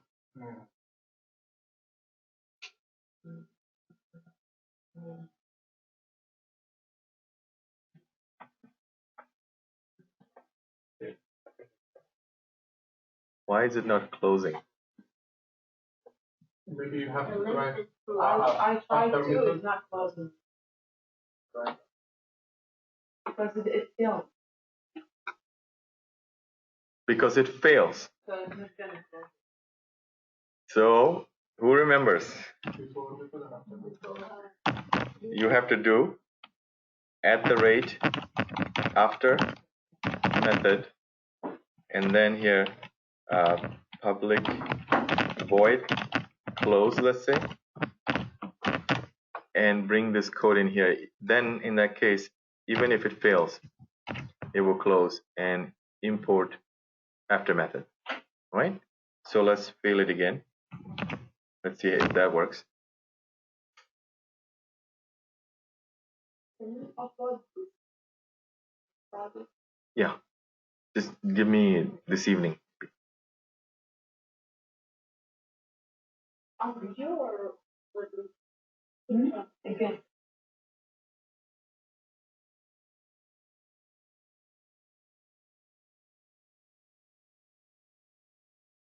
Closed and failed. Let's see, failure reason. Look, assertion failure. You know it failed where you wrote the assert statement.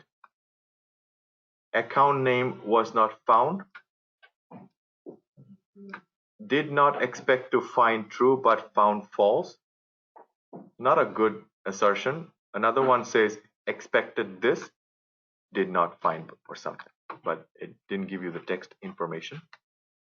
Just a quick recap, then we're done with this class today. You remember you can hit refresh on your project and you get this test output folder. In this test output folder, you look for something called index.html. When you go to working for a company and you have no idea how the framework is or whatever, you want to scan through these kinds of things. Sometimes it says test output, sometimes it will be inside target. Sometimes it will be under some of these things you have to scan through if they don't train you and the guys are nuts and crazy. There are some students who are calling me and asking me help. And you want to look for this index.html. If you find it, chances are your report is there, whichever framework you talk about. And you want to open this with any kind of text web browser. Let's see other external. I like a Chrome. Open, and you got this. It's telling you here's the report. One method, one failed method. This is the test case. If you had more test cases, can you imagine? There's gonna be 1, 2, 3, 4, 5, 6, 7, 8, like 100 of them. Some are gonna be green, some are gonna be red. Does that make sense? The ones that are red, click on it. This page will open up, and then it's gonna give you this information in a little more beautiful way.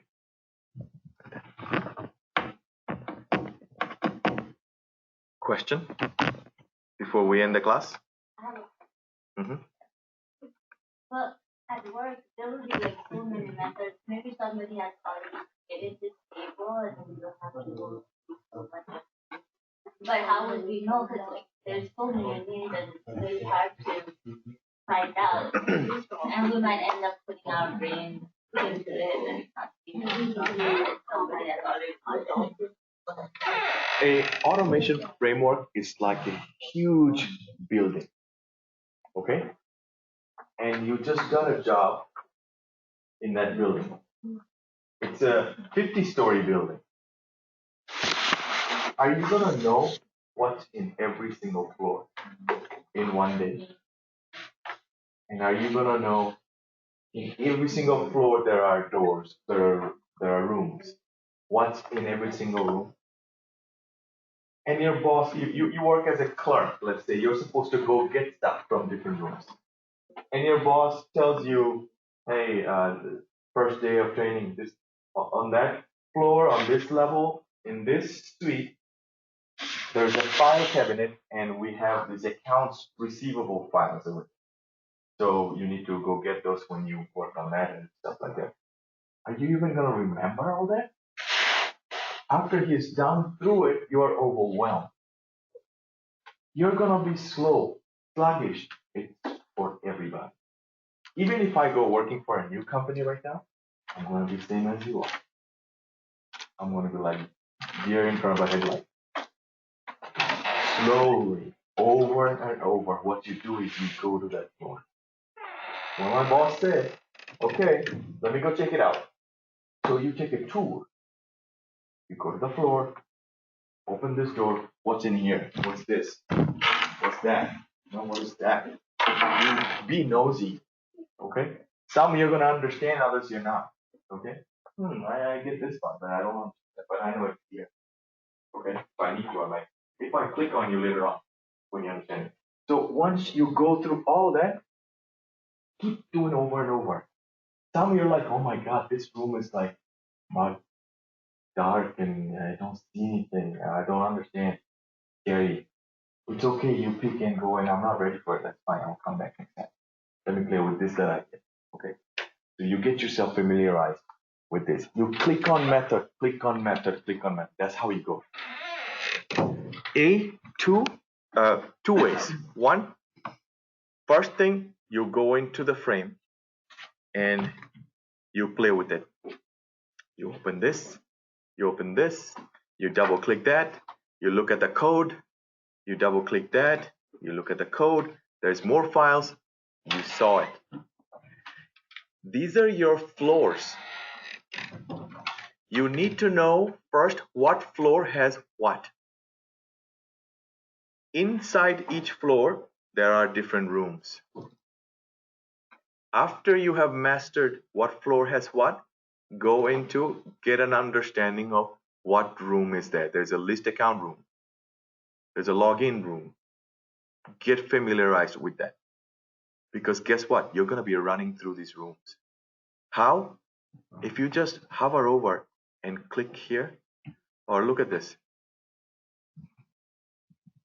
See this side navigation? Go to list account page.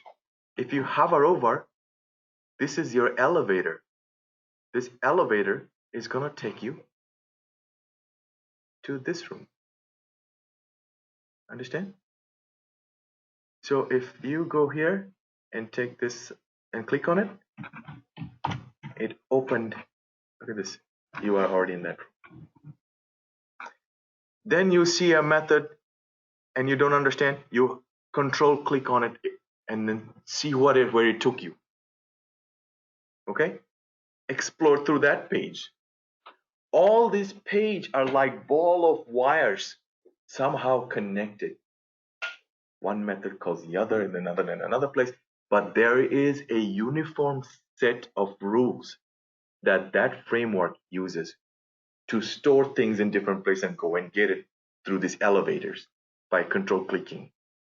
And you have to play with it and keep going back and forth, and then you will find a system.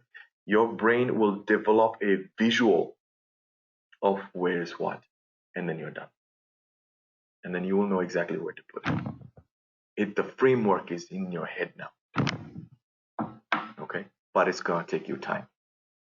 Over and over, it's gonna be frustrating moments for the first few weeks in that company. And then you're gonna make it. Okay? But the reward is good. Money is very good. And then once you settle in, train some folks, they will work under you, your workload is gonna get less. You'll become the lead. And they will do the work for you. Okay. Guys, online folks, any questions before we end the class?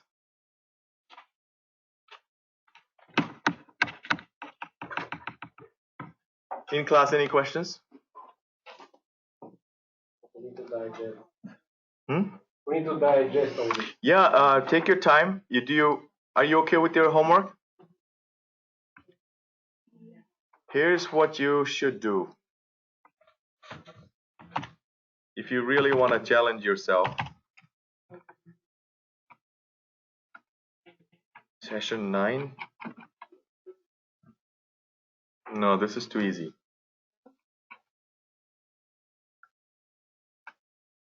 Session.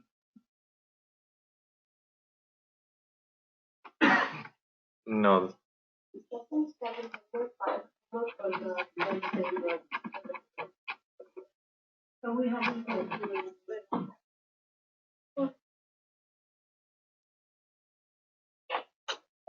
Okay, your homework is session 7. You create.